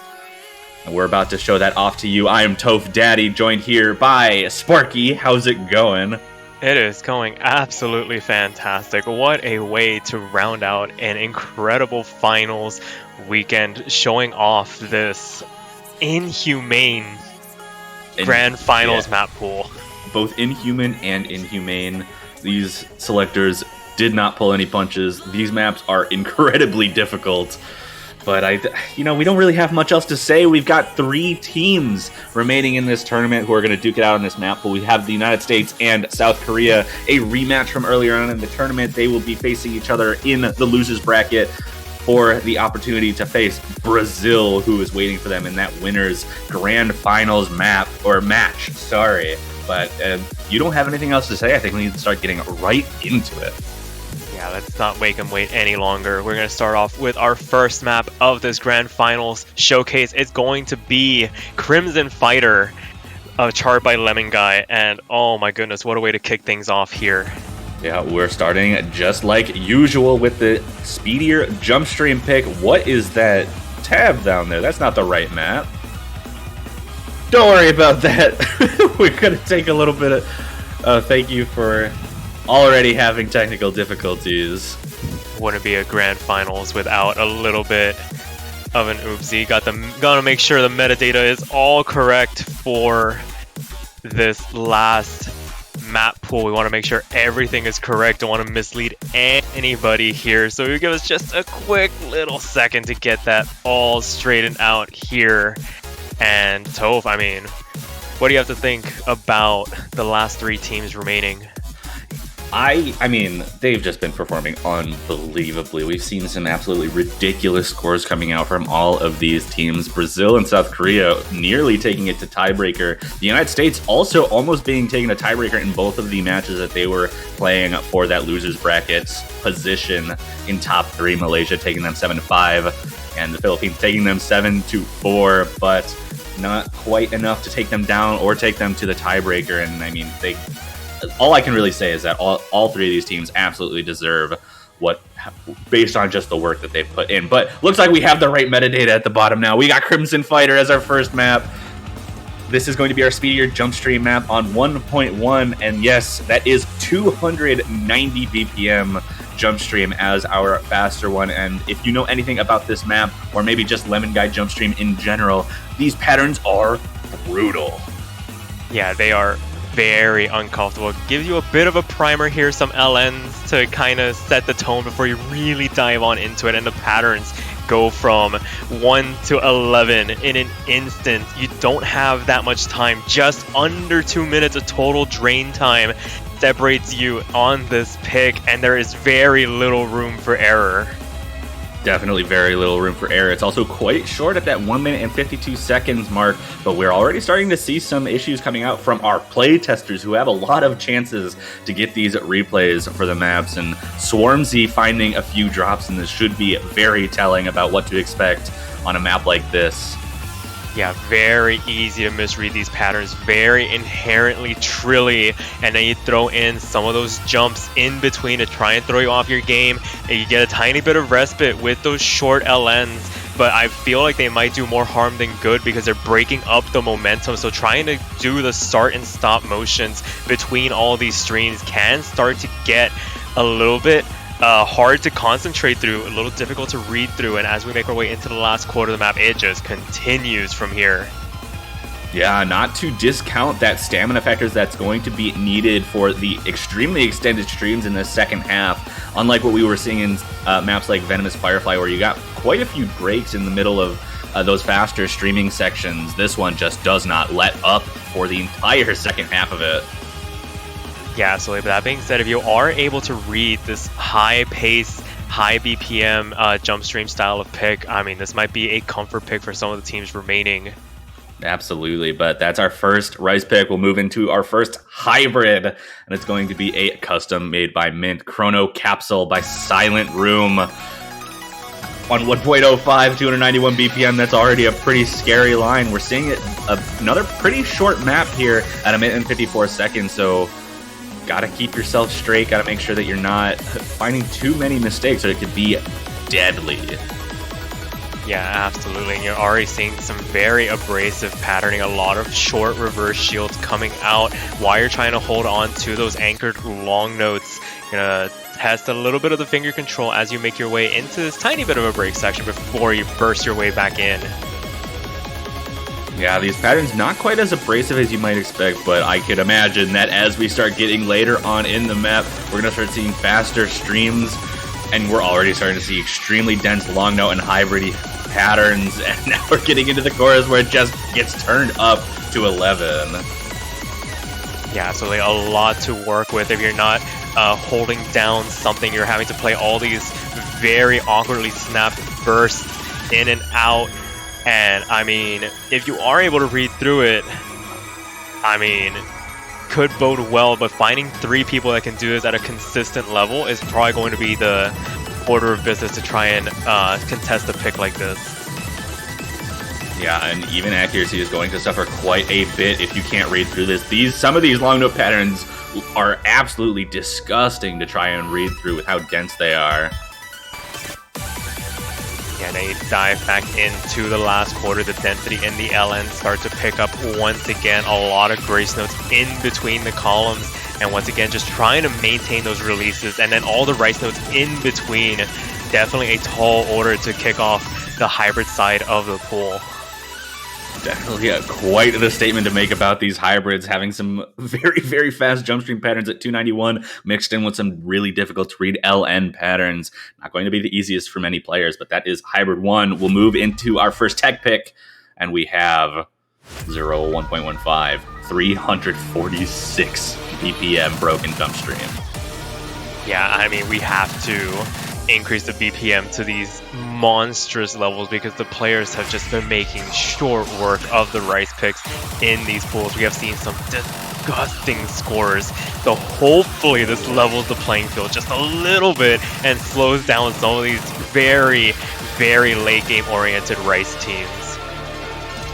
Yeah, this beginning I don't think is going to cause too many problems. The broken jump stream really isn't super dense in this earlier section, but we start to get it a little bit more consistent here in this second, third, and once we get into the chorus, it's going to get extremely difficult to stay consistent on, especially with some of the more extended jump stream flourishes that we'll be seeing later on in this chart. But these patterns really not the most comfortable in the world either, especially when we're starting to uprate them this high. Yeah, so you can definitely see something like finger locks happening, trying to maintain some of the more inherently mini jack oriented patterns in these bursts. With that being said, I mean, if you do have the finger control to maintain the consistent pace, I feel like just maintaining the speed on these patterns is going to be of the utmost importance, lest you find yourself finding your UR bar slipping to the right and starting to hit some of these patterns late, and that's really where things can go from bad to worse. Yeah, and this ending starting to throw the kitchen sink at you with some even denser and more consistent broken jump stream patterns. We just have a few more left to go before we finish off Zeroa. We're 3 maps in. And we're already seeing some pretty rough stuff. Oh, absolutely. Spared no expenses in terms of the overall difficulty, and it does not stop here. We're going to go into Celestial Axis. This is our long node density pick. This is on 1.05. 229 BPM, dense, like jump stream and streamy LN density patterns. Your classic CRZ Chris Arlene map. 7.7 stars. I think that's a little overrated, but this is still pretty rough. Yeah, the scaling on LN density picks is just absurd in terms of inflating the star ratings. So, I mean, that being said, if you are a more physically oriented LN player, this could be right up your alley in terms of wanting to keep this in the back pocket of a pick if needed, because you do get a tiny bit of a respite here going into the second third of the map, but once it picks up once again, it just does not stop. It sure doesn't, and unfortunate miss there from our replay creator. But we're already starting to see these more consistent jump stream patterns coming out than what we were seeing in the first half, and this is only going to start getting denser as we get further on in this map. Yeah, and as you read your way through it, every single time you hear those little buzzes, you just have Grace Note sweeps across the playfield from columns 1 to 4 and then 4 to 1, and trying to regain your composure, reread the density in between. Definitely a tall ask. And we're getting into the last quarter where we're starting to see a little bit more of that broken nature that we were seeing. We saw a couple of awkward mini jack patterns, but this density just does not let up throughout this ending. Yeah, just being able to maintain the physicality and the fact that you're always having to hold something down. There are very few rice notes in between, so trying to keep your fingers pressed down on all those LNs is going to be a tall ask. Well, definitely a tall task for sure, but we've got another rice pick coming in. We're going back to the more straightforward stuff with Love Song on 1.1, 382 BPM. This is our single stream speed map. And 382, it is a little bit of a bump from the previous round. Maybe a little bit slower than some were expecting, but these patterns are not very favorable for many players. No, it is about as abrasive as you can get without getting overbearing, and there is very little to listen to to try and ground yourself. If you are an audio-oriented player trying to listen your way through this, it's very hard to find something to grab onto, and you're just going on these streams for what feels like an eternity. Yeah, and that will feel even like an even longer eternity once we get into the later streams in this map. But not to mention that in those longer streams, the patterns are actually at a 1/7 rhythm. So even if you have like that beat in your head, you can't really follow like a down or a downbeat or anything like that to try and stay on rhythm. It is all about reading and all about speed. Yeah, absolutely. And I mean, just try, like, these patterns are incredibly awkward, very staircase oriented, some really quick trills on one hand, splitting back and forth. It's very hard to read through, and I mean, if the speed doesn't get you, it's going to be the patterns on this pick. Yeah, definitely, and we just saw that extremely long portion of the map with those streams, and we're going to be getting into one more of them before we finish off this chart. This is brutal. This will be painful, I think, for players to play. Yeah, absolutely. And don't discount the fact that when you do get out of those streams, you have a lot of jump stream oriented patterns, and the fact that our replayer has a 990k on this. Yeah, 4 200s is a little ridiculous, but I don't expect to see that kind of score in match on something like this. We're going to be eating our words next week. We will be eating our words. This is so hard, but someone's going to do it to us. Absolutely. But moving on, We're going to be going into a map that a lot of people might be familiar with. It is going to be Angel Salad. Our second hybrid in the pool on 1.1 rate, the same rate that was used in soft. And that should tell you enough about this map, but again, this is extremely difficult. What I do want to mention about this is that when you're comparing it to the first hybrid that we saw, Corona Capsule, this is a lot more on that technical side of things. Instead of like the more straightforward jump stream patterns, this has a lot of those mini jacks and bursts and really difficult coordination-based LNs like we were just seeing there. Yeah, so like a lot of very awkward snaps, a lot of awkward grace notes, just overall very uncomfortable to try and play through. Maybe you can swing out the consistency to get the FC, but to get those pristine ratios, the ones that make people just stop and look, are going to be very difficult. It definitely will, and we're seeing I mean, this has kind of been a theme throughout most of the maps we've already seen. We've only gone through 5 of them so far, or this is number 6, but you know, it has that very relentless nature throughout its almost entirety. We will get a small break here, but you have to go through pretty much the entire first 2/3 of the map without stopping. Yeah, absolutely.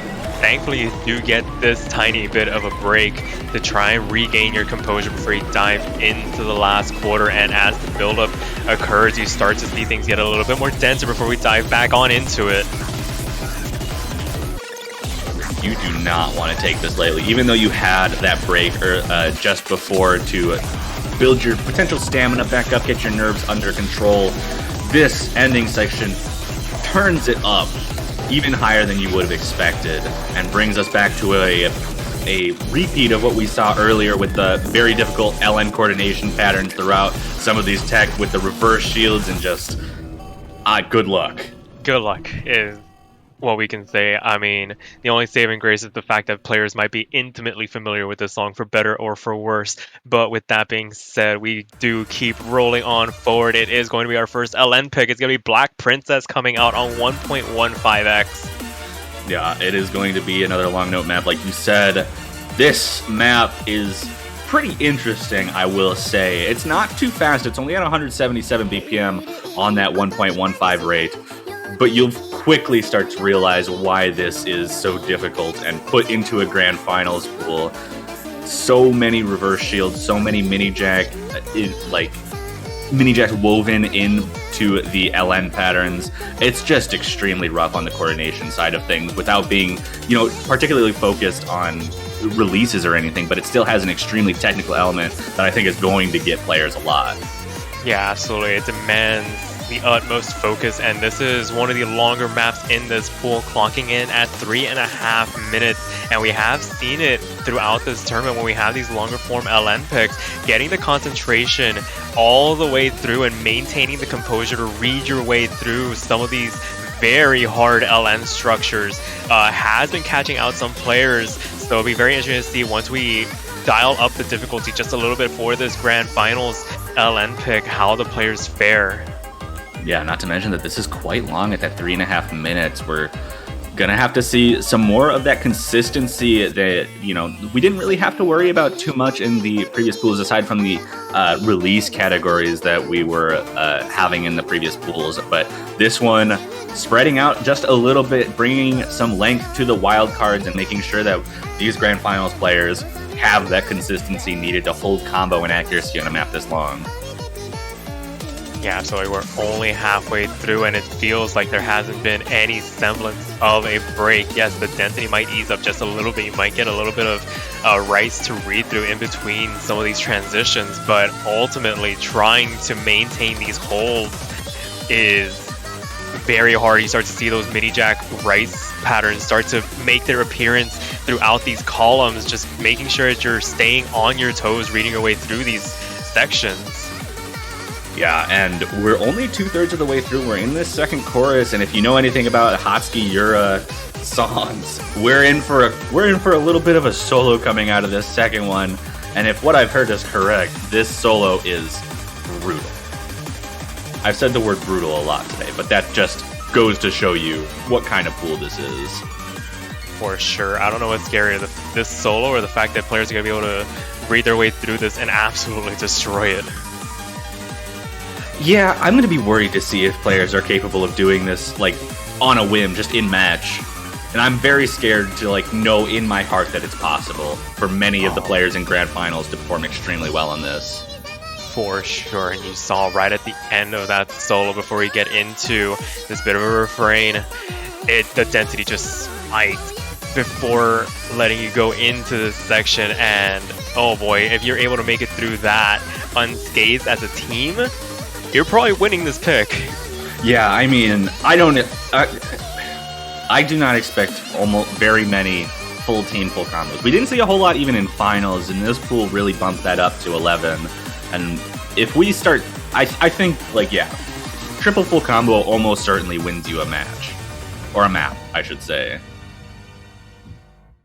For sure, and that'll do it for Black Princess, and we're going to be diving into the lowest parts of the map pool. It's going to be our first SV pick.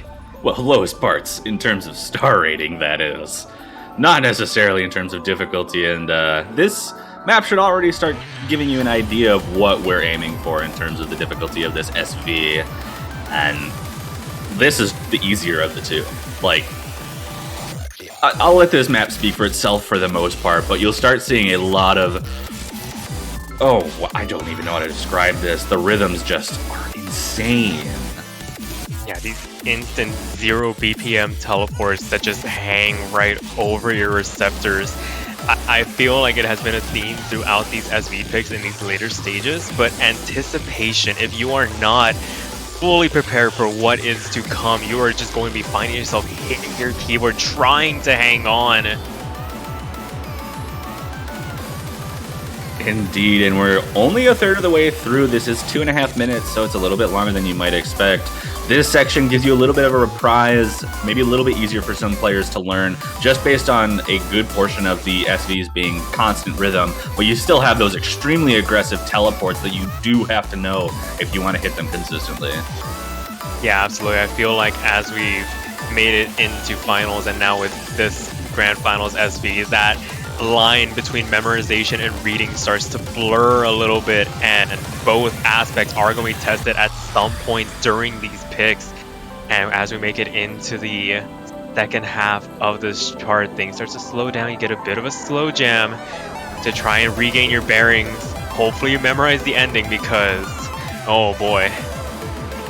Yeah, the ending kind of throws it back at you. Another pretty rhythmically similar section to what we saw earlier, but the rhythms that you have to keep up with, or not the rhythms, but the SVs and reading that you have to keep up with through the section just gets even harder than what we saw, despite the consistent 1/4 rhythm throughout most of these long notes.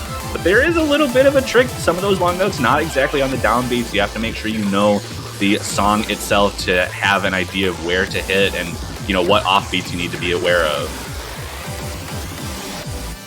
For sure, and I mean, I feel like those are the most deceptive quads. Oh my goodness. I didn't know that existed. That jump Getting scared me a lot. We are getting closer to October. What's better way than scaring the players with some very abrasive patterning, some very abrasive SV tricks at the very end of the pick. Indeed, what a brutal SV map we just saw, but that's number 1. We're going to go back into the Rice pool. We've got our Jack pick, a Mifa pick. What else would you expect? We've got this made Peerless Under Heaven, 170 BPM. I mean, I think the best way to describe this is that it's a little bit denser than what we saw from Kill Each Other, a little bit harder pattern-wise, but also bumping the BPM up to 170. Yeah, and this density, once it goes, it just does not stop. And the fact that you have those bursts to contend with in between the jacks to really change what you're doing in terms of your internal tempo can really throw you off your game when you try and get back into the jacks. Indeed, and that first third, I think, is a little bit easier than what we will see from most of the rest of the map as things get even denser in that transition with some of the bursts and the quads that we're seeing here. Yeah, Yeah, and I feel like it's really transitioning out of those quads that might do some of the players remaining in. It's very hard to hit all four and then figure out what to do next on command, especially when you're going at these higher tempos. 170 really starts to separate those good core jack players from the really, really superb ones. It absolutely will, but even then, we've been seeing some incredibly good scores on jacks. I could definitely see accuracy staying extremely strong from all the players left in this tournament, and singular misses on maps like this can mean the end of the line. We saw that happen to Brazil today against South Korea. They lost their jack pick because of a singular set of misses from one player. And that is certainly going to be true here if the players are capable of keeping up with this. Yeah, absolutely. If it isn't pattern difficulty, it is everybody can play it, so don't mess up levels of difficulty. Just everything going, but that's going to be our core jack pick. We're going to move into some more long notes. Our third long note pick that we've seen so far. It's going to be another one of our wild cards, and this is going to be Black Magic Blazing on 1.0. Another very long note map, 4 minutes and 22 seconds. We're really pushing that consistency at you on top of just blistering speed and difficulty.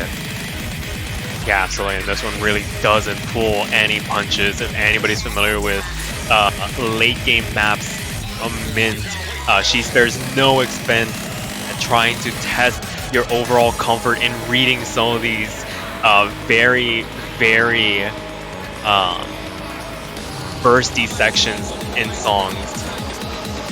Yeah, this has a lot of really fast patterns that you're going to have to deal with, a lot of those bursts, and those trills are not easy. A lot of this map doesn't really look super dense in terms of the LNs, and even some of the patterns don't look that bad, but these are very surprisingly difficult, is what I will say. For sure, I feel like the speed at which you're having to do these lends itself to the discomfort some might feel practicing through this pick. And I mean, just the fact that you're constantly having to do what are essentially mini jacks on the columns for very extended periods of times can really start to wear away at your stamina, especially in a section like this. It definitely can. You do get quite a few breaks in this map, though. We're up to one of the first ones before we transition into a little bit more of a coordination and release type zone, a little bit less impactful on the speed part, the speed side of things, like many of the other sections in this map are, but it's still going to test your ability to hold on to accuracy with some of these mini LNs and brutal kind of staggered releases on some of these notes. Yeah, for sure. Definitely test some elements of coordination, some elements of just raw physicality to try and maintain the release consistency, because once again you start to see the reoccurrence of those short LNs going into the longer ones, and the tendencies to want to bounce your fingers off those longer ones might be what causes those slider breaks that we have seen throughout this finals weekend on the LN picks in particular. Absolutely, but we're going to have our second main break here. This one's a little bit longer than the first one, but it gives some time to rebuild some stamina, get yourself ready for the final third of this map, which, you know, in my opinion, is definitely the hardest part of this map. It starts to include those faster kind of jump stream, that 256 BPM type pattern throughout it, with the awkward coordination patterns as well as some bursts. It kind of just throws everything at you that it can. Yeah, for sure. I mean, at this stage of the game, there are no more map pools left. This has to be the truest test for the players remaining, and I mean, they have shown that they are up to the task, and hopefully they can maintain their way through this, because this last quarter of the map really starts to take off. It really does start to take off. We're hearing that drum beat come in to make it even more aggressive, and we still have a quarter of the map. It sounds like the song is starting to wind down, but we still have plenty of time to trip you up with even more long note patterns in this outro that's coming up. For For sure, and I mean, you start to get those more technical LN sections where it's just a burst of short LNs in between. You go back into the longer structures, and I mean, just trying to maintain where you are at in terms of what you need to hold down and what you need to release. Starts to become a bit of a tricky task, especially this late on into the pick. Yeah, that mental stamina going to be really important, especially as we get a reprise of this really dense jump trill with the long notes patterns that we saw earlier in the map. But like you said, finishing out the chart, going to need a lot of focus to keep yourself stable in those really difficult patterns. Yep, and with that being said, we'll move right along. It is going to be Peacebreaker on 1.1. Oh no, it got spoiled earlier. We're so sad. But yeah, 1.1 Peacebreaker ODZ0. This is a map by Dark Zetar from FFR. If that is a familiar name to anyone, so getting their MWC debut with one of our tech picks, and I mean, the song, the map, everything about this is just like screams grand finals. For sure, it is very painful to read through. You have all of these very broken up bursts on very differing snaps, trying to keep them all under control. It's going to be of the utmost importance in this introduction before the map really starts to take off. Yeah, definitely a little bit lighter in this intro, but once you get into the more involved sections, I mean, we're already seeing some pretty fast bursts that get pretty dense, and those long jacks are no joke at 176 BPM. But even then, we will start seeing even more density with these bursts, interflowing with the long jacks and regular mini jack patterns. And we're not even in the hard part yet of this map, and this already looks really rough in the first place. For sure. As we make our way into second, third of the map, things start to lighten up just a little bit. The persistent bursts that you're having to read through start to ebb away, starts to get a little bit more standardized. The snaps aren't as awkward, but as the song begins to build up once again, you start to see those grace notes make their reappearance to try and really damage the accuracy here. Yeah, and here we go. This is a bit of a cut version. It's still 3 minutes and 12 seconds, but that is cut from the longer version. And we're starting to see those really difficult patterns. The transitions between those long jacks and the bursts, I think, are going to be extremely brutal for the players to figure out. And they just don't really stop. You get a couple of breaks, but the real kicker about this is that you just have to keep going with them. You don't really, when they start, it's like 8 in a row, and there's nothing in between them. For sure, and I mean, misreading on any of these bursts could be fatal just because of how close the next note following is. Could find yourself just chaining those misses one after the other if you aren't really on it to try and recover. Absolutely, you get a little bit of a break. You still have to deal with the mini jacks at 176 BPM, but this is definitely going to give you some time to prepare for this ending. Yeah, it really does start to pick up last sliver of map, and you would think that towards the end things start to simmer down. No, this one starts to pick up steam right towards the end. Cannot afford to take your foot off the gas for even just a second. It could be the difference between winning a pick and losing a pick. We already seen some very tight margins. We absolutely have seen some tight margins. These maps are going to be really interesting to see these players go up against, but we've got another map coming up. This is our last hybrid of the pool. It's an Abraxas map. Everyone missed them. They're back in the pool with some classic Abraxos mapping. Testify. It's 6.68 stars.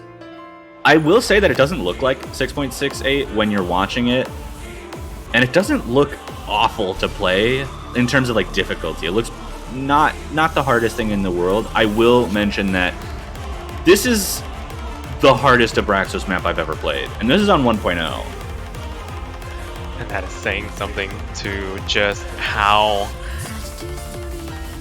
hard it is going to get. You already see there is nothing very rudimentally snapped. There's a lot of grace notes to greet you at the start of this pick.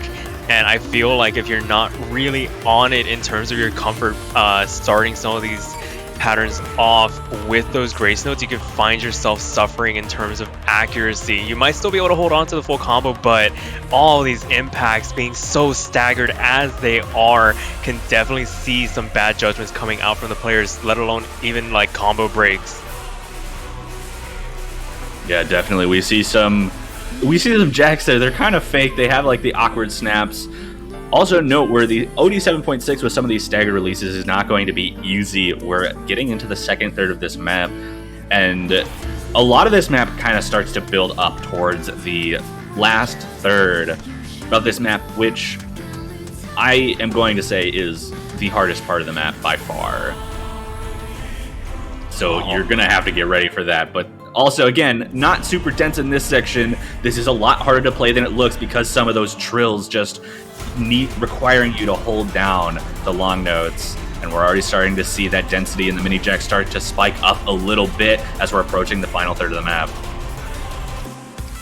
And as we make our way into this last third, all the releases in that last section on varying snaps, it's not very easy to coordinate. That OD 7.6 does give you a little bit of a window to operate on, but it is very little to grab onto as we make our way into this last third. And there's just so many grace notes littered throughout this section. Yeah, extremely difficult, technical-oriented section with some changing snaps on those jack patterns. About to approach the last quarter where long notes are going to start being reintroduced to these patterns and just making it really rough with those same kind of technical patterns that we were seeing, and just throwing everything that it can, making sure that you are paying attention for this ending. Absolutely. It is so calm in the music, but it is so chaotic in the playfield. All of those LN sections are very brutal trying to coordinate all of those releases, all of those grace notes, and all the reverse shields at the very end of those releases as well. Yeah, and we just have this ending left. Some of the faster streams with some interweaved long note patterns. That is extremely rough there with the jack-based inverse. Just a little bit of mini jack right at the end to finish it off for Testify. There's really not much else to say about that map. Yeah, absolutely. Good luck, and we're going to keep going on to our next tech pick, and it is going to be Fury, another Terminal 11 map. And oh boy, if counterclockwise chant pattern wasn't already a hard enough map as it was, it only gets harder. It sure does only get harder. 205 BPM on that 1.05. Another relatively low star rating map, 5.37, but that does not describe the absolute terror that this map will put onto your wrists if you try to play this. Yeah, absolutely. The amount of awkward bursts into mini jack transitions found in this map, it just keeps going and pushing you and prodding at your accuracy, forcing you to play this with absolute precision. All the bursts, all those quick little trills coming at you, it just does not stop. It really doesn't stop, and this beginning we're already starting to see some pretty difficult patterns with those long jacks and the really fast mini jacks. But extremely important to note is that the second half of this is much harder than the first half.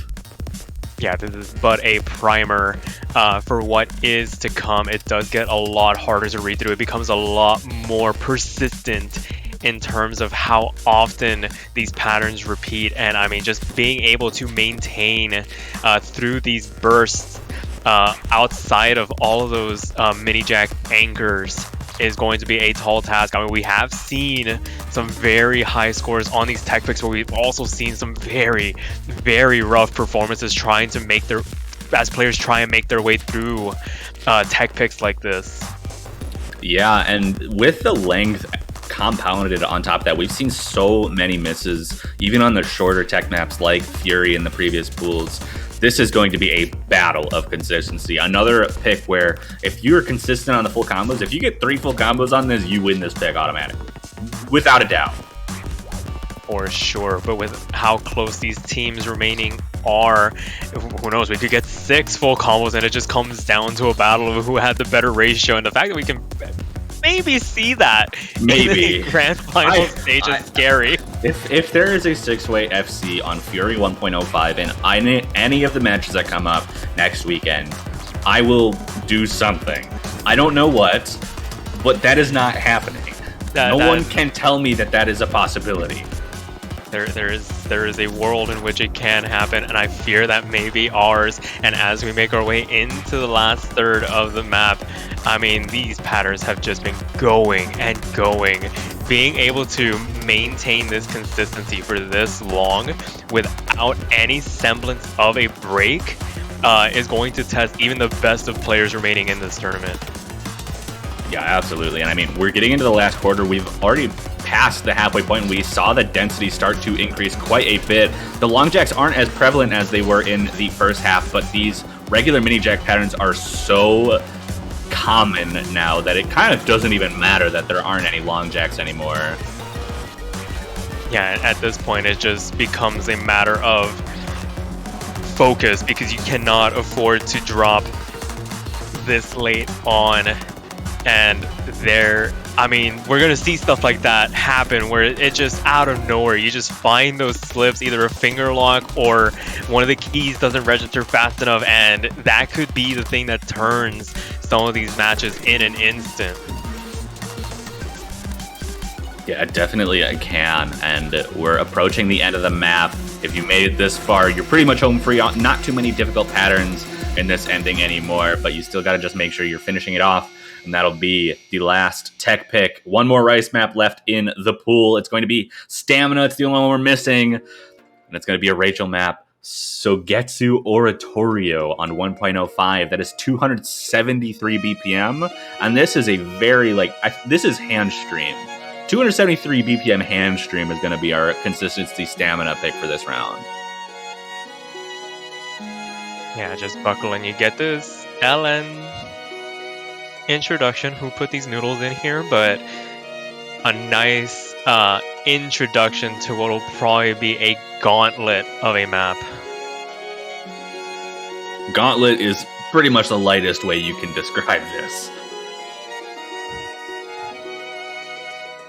At least once we get out of this intro, pretty free combo to get near that 400 before it starts blasting you with the hand stream and really dense jump stream patterns in general.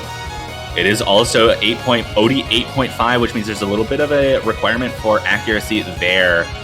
But that's not going... for many of these players, I don't think that's going to matter. It's just about making sure you're able to keep the consistency and the combo throughout this. Accuracy is going to be a second option for trying to get good scores on this. But just with how dense this is and how fast it is, it's going to be pretty rough for many players to keep this going for 4.5 minutes. Yeah, absolutely. But if they are able to find themselves locking in and just dialing in the tempo and just going, we could see some very impressive scores on this. Like you were saying, you do get that free, what is essentially free 400 combo at the start, and it is such an abrupt start to get into all the jump streams. You don't want to get caught flat-footed as you make your way in, but once you're in, there's no stopping. There truly is no stopping. You get a couple of breaks throughout. We have one right here at the 1/3 mark of the map, but it's not too long before we get diving right back into these really rough patterns that just keep going. Lots of one-hand trill type patterns with the 270 BPM. Makes sense with hand stream, but just got to make sure that you're ready for that kind of pattern to come in and just pretty much be omnipresent throughout this map. Yeah, for sure. And then the transitions from the chorus into the bridge, you start to see the hand stream really pick up before it jumps back into what is more rudimentary jump stream. And as we make our way into the back half of the map, not much changes in terms of what is required. It's really just, as it has been for the last couple of stamina picks, a test of the overall consistency of your team. Yeah, and since that first break we got that lasted probably about 10 seconds, we have not had another one as we're getting into this chorus with a little bit of a stop to the jump stream patterns and another break right at the end of it. The second break and the final one you'll be getting before we hit the final chorus and the final set of jump stream for this map. But this is still about a minute to a minute and a half left of just straight hand stream getting ready to build up here. Yeah, and as we have seen in previous rounds on picks like this, it has been decided by whichever team ends up blinking first and finding the first break in the map. Because at this, I mean, to be fair, once we crank it up to this BPM, we might start finding the discomfort in some of the players, but overall... Maybe we will. We'll have to see next weekend when the players start actually showing off their capabilities on this map pool. Yeah, we can speculate all we want, but I feel like every time we have set a bar for these players, they have just exceeded expectations and have just pushed the envelope in what these teams are capable of, and really pushing the limit as to what we can do to really test their capabilities. Absolutely, those ending patterns, or these ending patterns, starting to get a little bit even tougher than what we already saw. Just got the outro left to go. I can see a lot of people choking at the end of that final chorus just off of the difficulty of the patterns alone, and especially if their stamina is starting to get a little bit checked by that point, it's going to be really difficult to hold consistency on these ending patterns. Yeah, for sure. What a way to cap off the stamina pick for this tournament. But with that being said, we'll move right along, and it is going to be, we have seen it throughout these last couple of pools, the timing hell LN pick of this round is going to be number 39.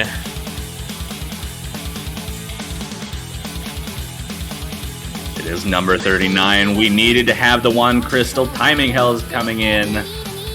And of course, 3 minutes 35 seconds, 7.2 OD, 6.35 stars, and this is just classic Timing Hell. We've got the Vocaloid, we got the Hatsune Miku background, and we've got the Jack patterns at about 282 BPM with these staggered releases. Just everything so classic about this that Juan Crystal's been doing for, what, the past 5 years now? Yeah, it is a hallmark of late game LN, being able to master stuff like this. And I mean, there are some very capable LN players still left on these teams. But that being said, the overall difficulty of this map, it trying to coordinate these releases is hard, for lack of a better word. It's just hard. That's simplicity is key in this kind of situation. It just is hard. It's really hard to describe why some of these patterns are so difficult. Coordinating jacks like this can be difficult. Some of the awkward rhythms that you have to do with the bursts that come around, not making it like extremely straightforward, even if you're really good at the jack LN coordination type patterns. And that's just like exactly what you'd expect when you see the words Timing Hell on pretty much any difficulty at this point. Yeah, for sure. You do get a tiny bit of a reprieve with the OD 7.2. But with that being said, it is little solace as you make your way through this map, already entering this back half, and it feels like there hasn't been any semblance of a break so far. Why would there be a break? These players don't need a break.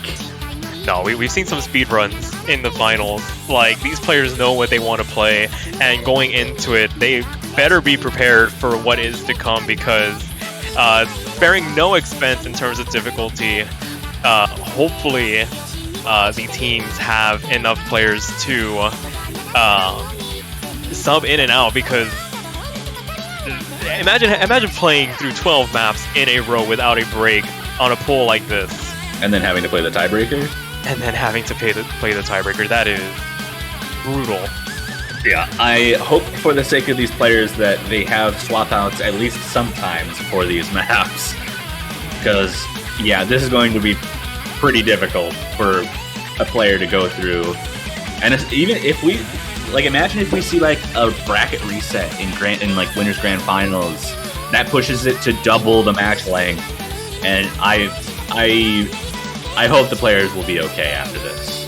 Yeah, for sure. We definitely, sure, we push the envelope in terms of difficulty, but we also want to make sure that the players are staying safe. So please stretch every now and again, especially when you're practicing. You don't want to miss out on the potential first place just because you strained yourself too much trying to get immaculate ratio. You just gotta hang on for dear life at some point. Indeed, and we're starting to hit the outro of this map, the final of our long note picks. The second to last of our regular picks in the pool will finish. Number 39 out of the way. We have one map left. It's going to be our second SV map of the pool, Symphony OP1 Chaos by TDEC. And if you thought the first SV map was hard, you've got another thing coming to you. Slow Jam here, everybody's favorite when it comes to these SV picks. Some time stops here in this intro, not too difficult, especially for these players to learn, but this kind of gives you a glimpse into what you might expect to come out of the more difficult sections. These slow jams, extremely slow, ridiculous to be this slow, but you can't really increase the speed, especially with patterns like this coming up.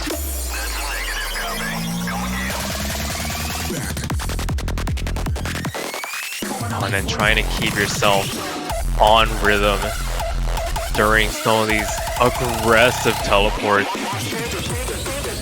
Yeah, and that jack on the left hand, on the the first column there, was not on the downbeat, so that's going to be even harder to keep consistency on. Okay. Yeah. That's the correct reaction. Yeah. Okay. Welcome to Grand Finals SV. This is...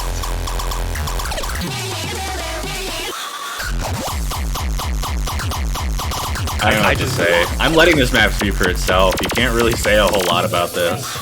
No, nothing can really prepare you for stuff like this. You just have to... you just have to let it speak for itself. You do mercifully get a break here going back into the slow jam, but I mean at this point, do you just call it a day and just say, okay, we're just banning this?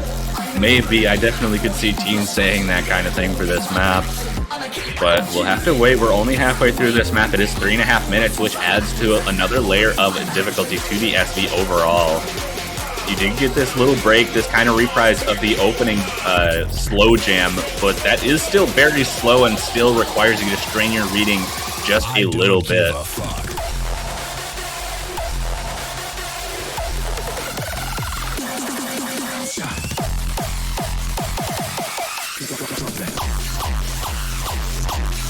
And then more slow jam. Oh, what is this? My goodness.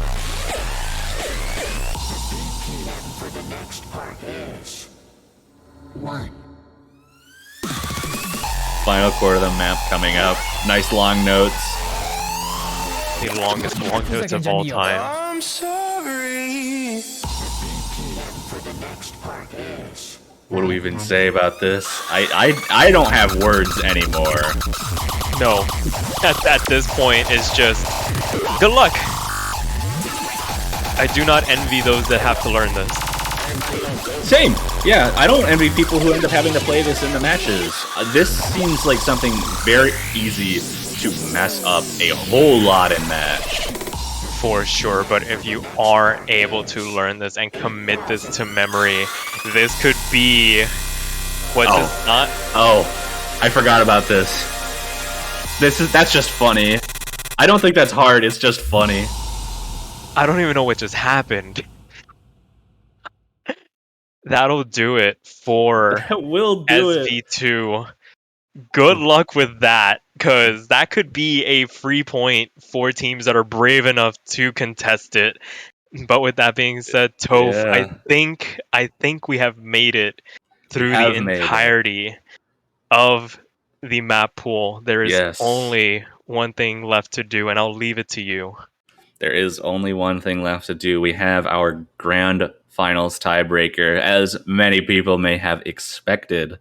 It is a wonderful custom song made by 3 great artists. 2 of them already featured artist, the third joining us as a new featured artist with the tiebreaker. But I will let it speak for itself. We can go ahead and get that coming up. I hope you all enjoy.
All right.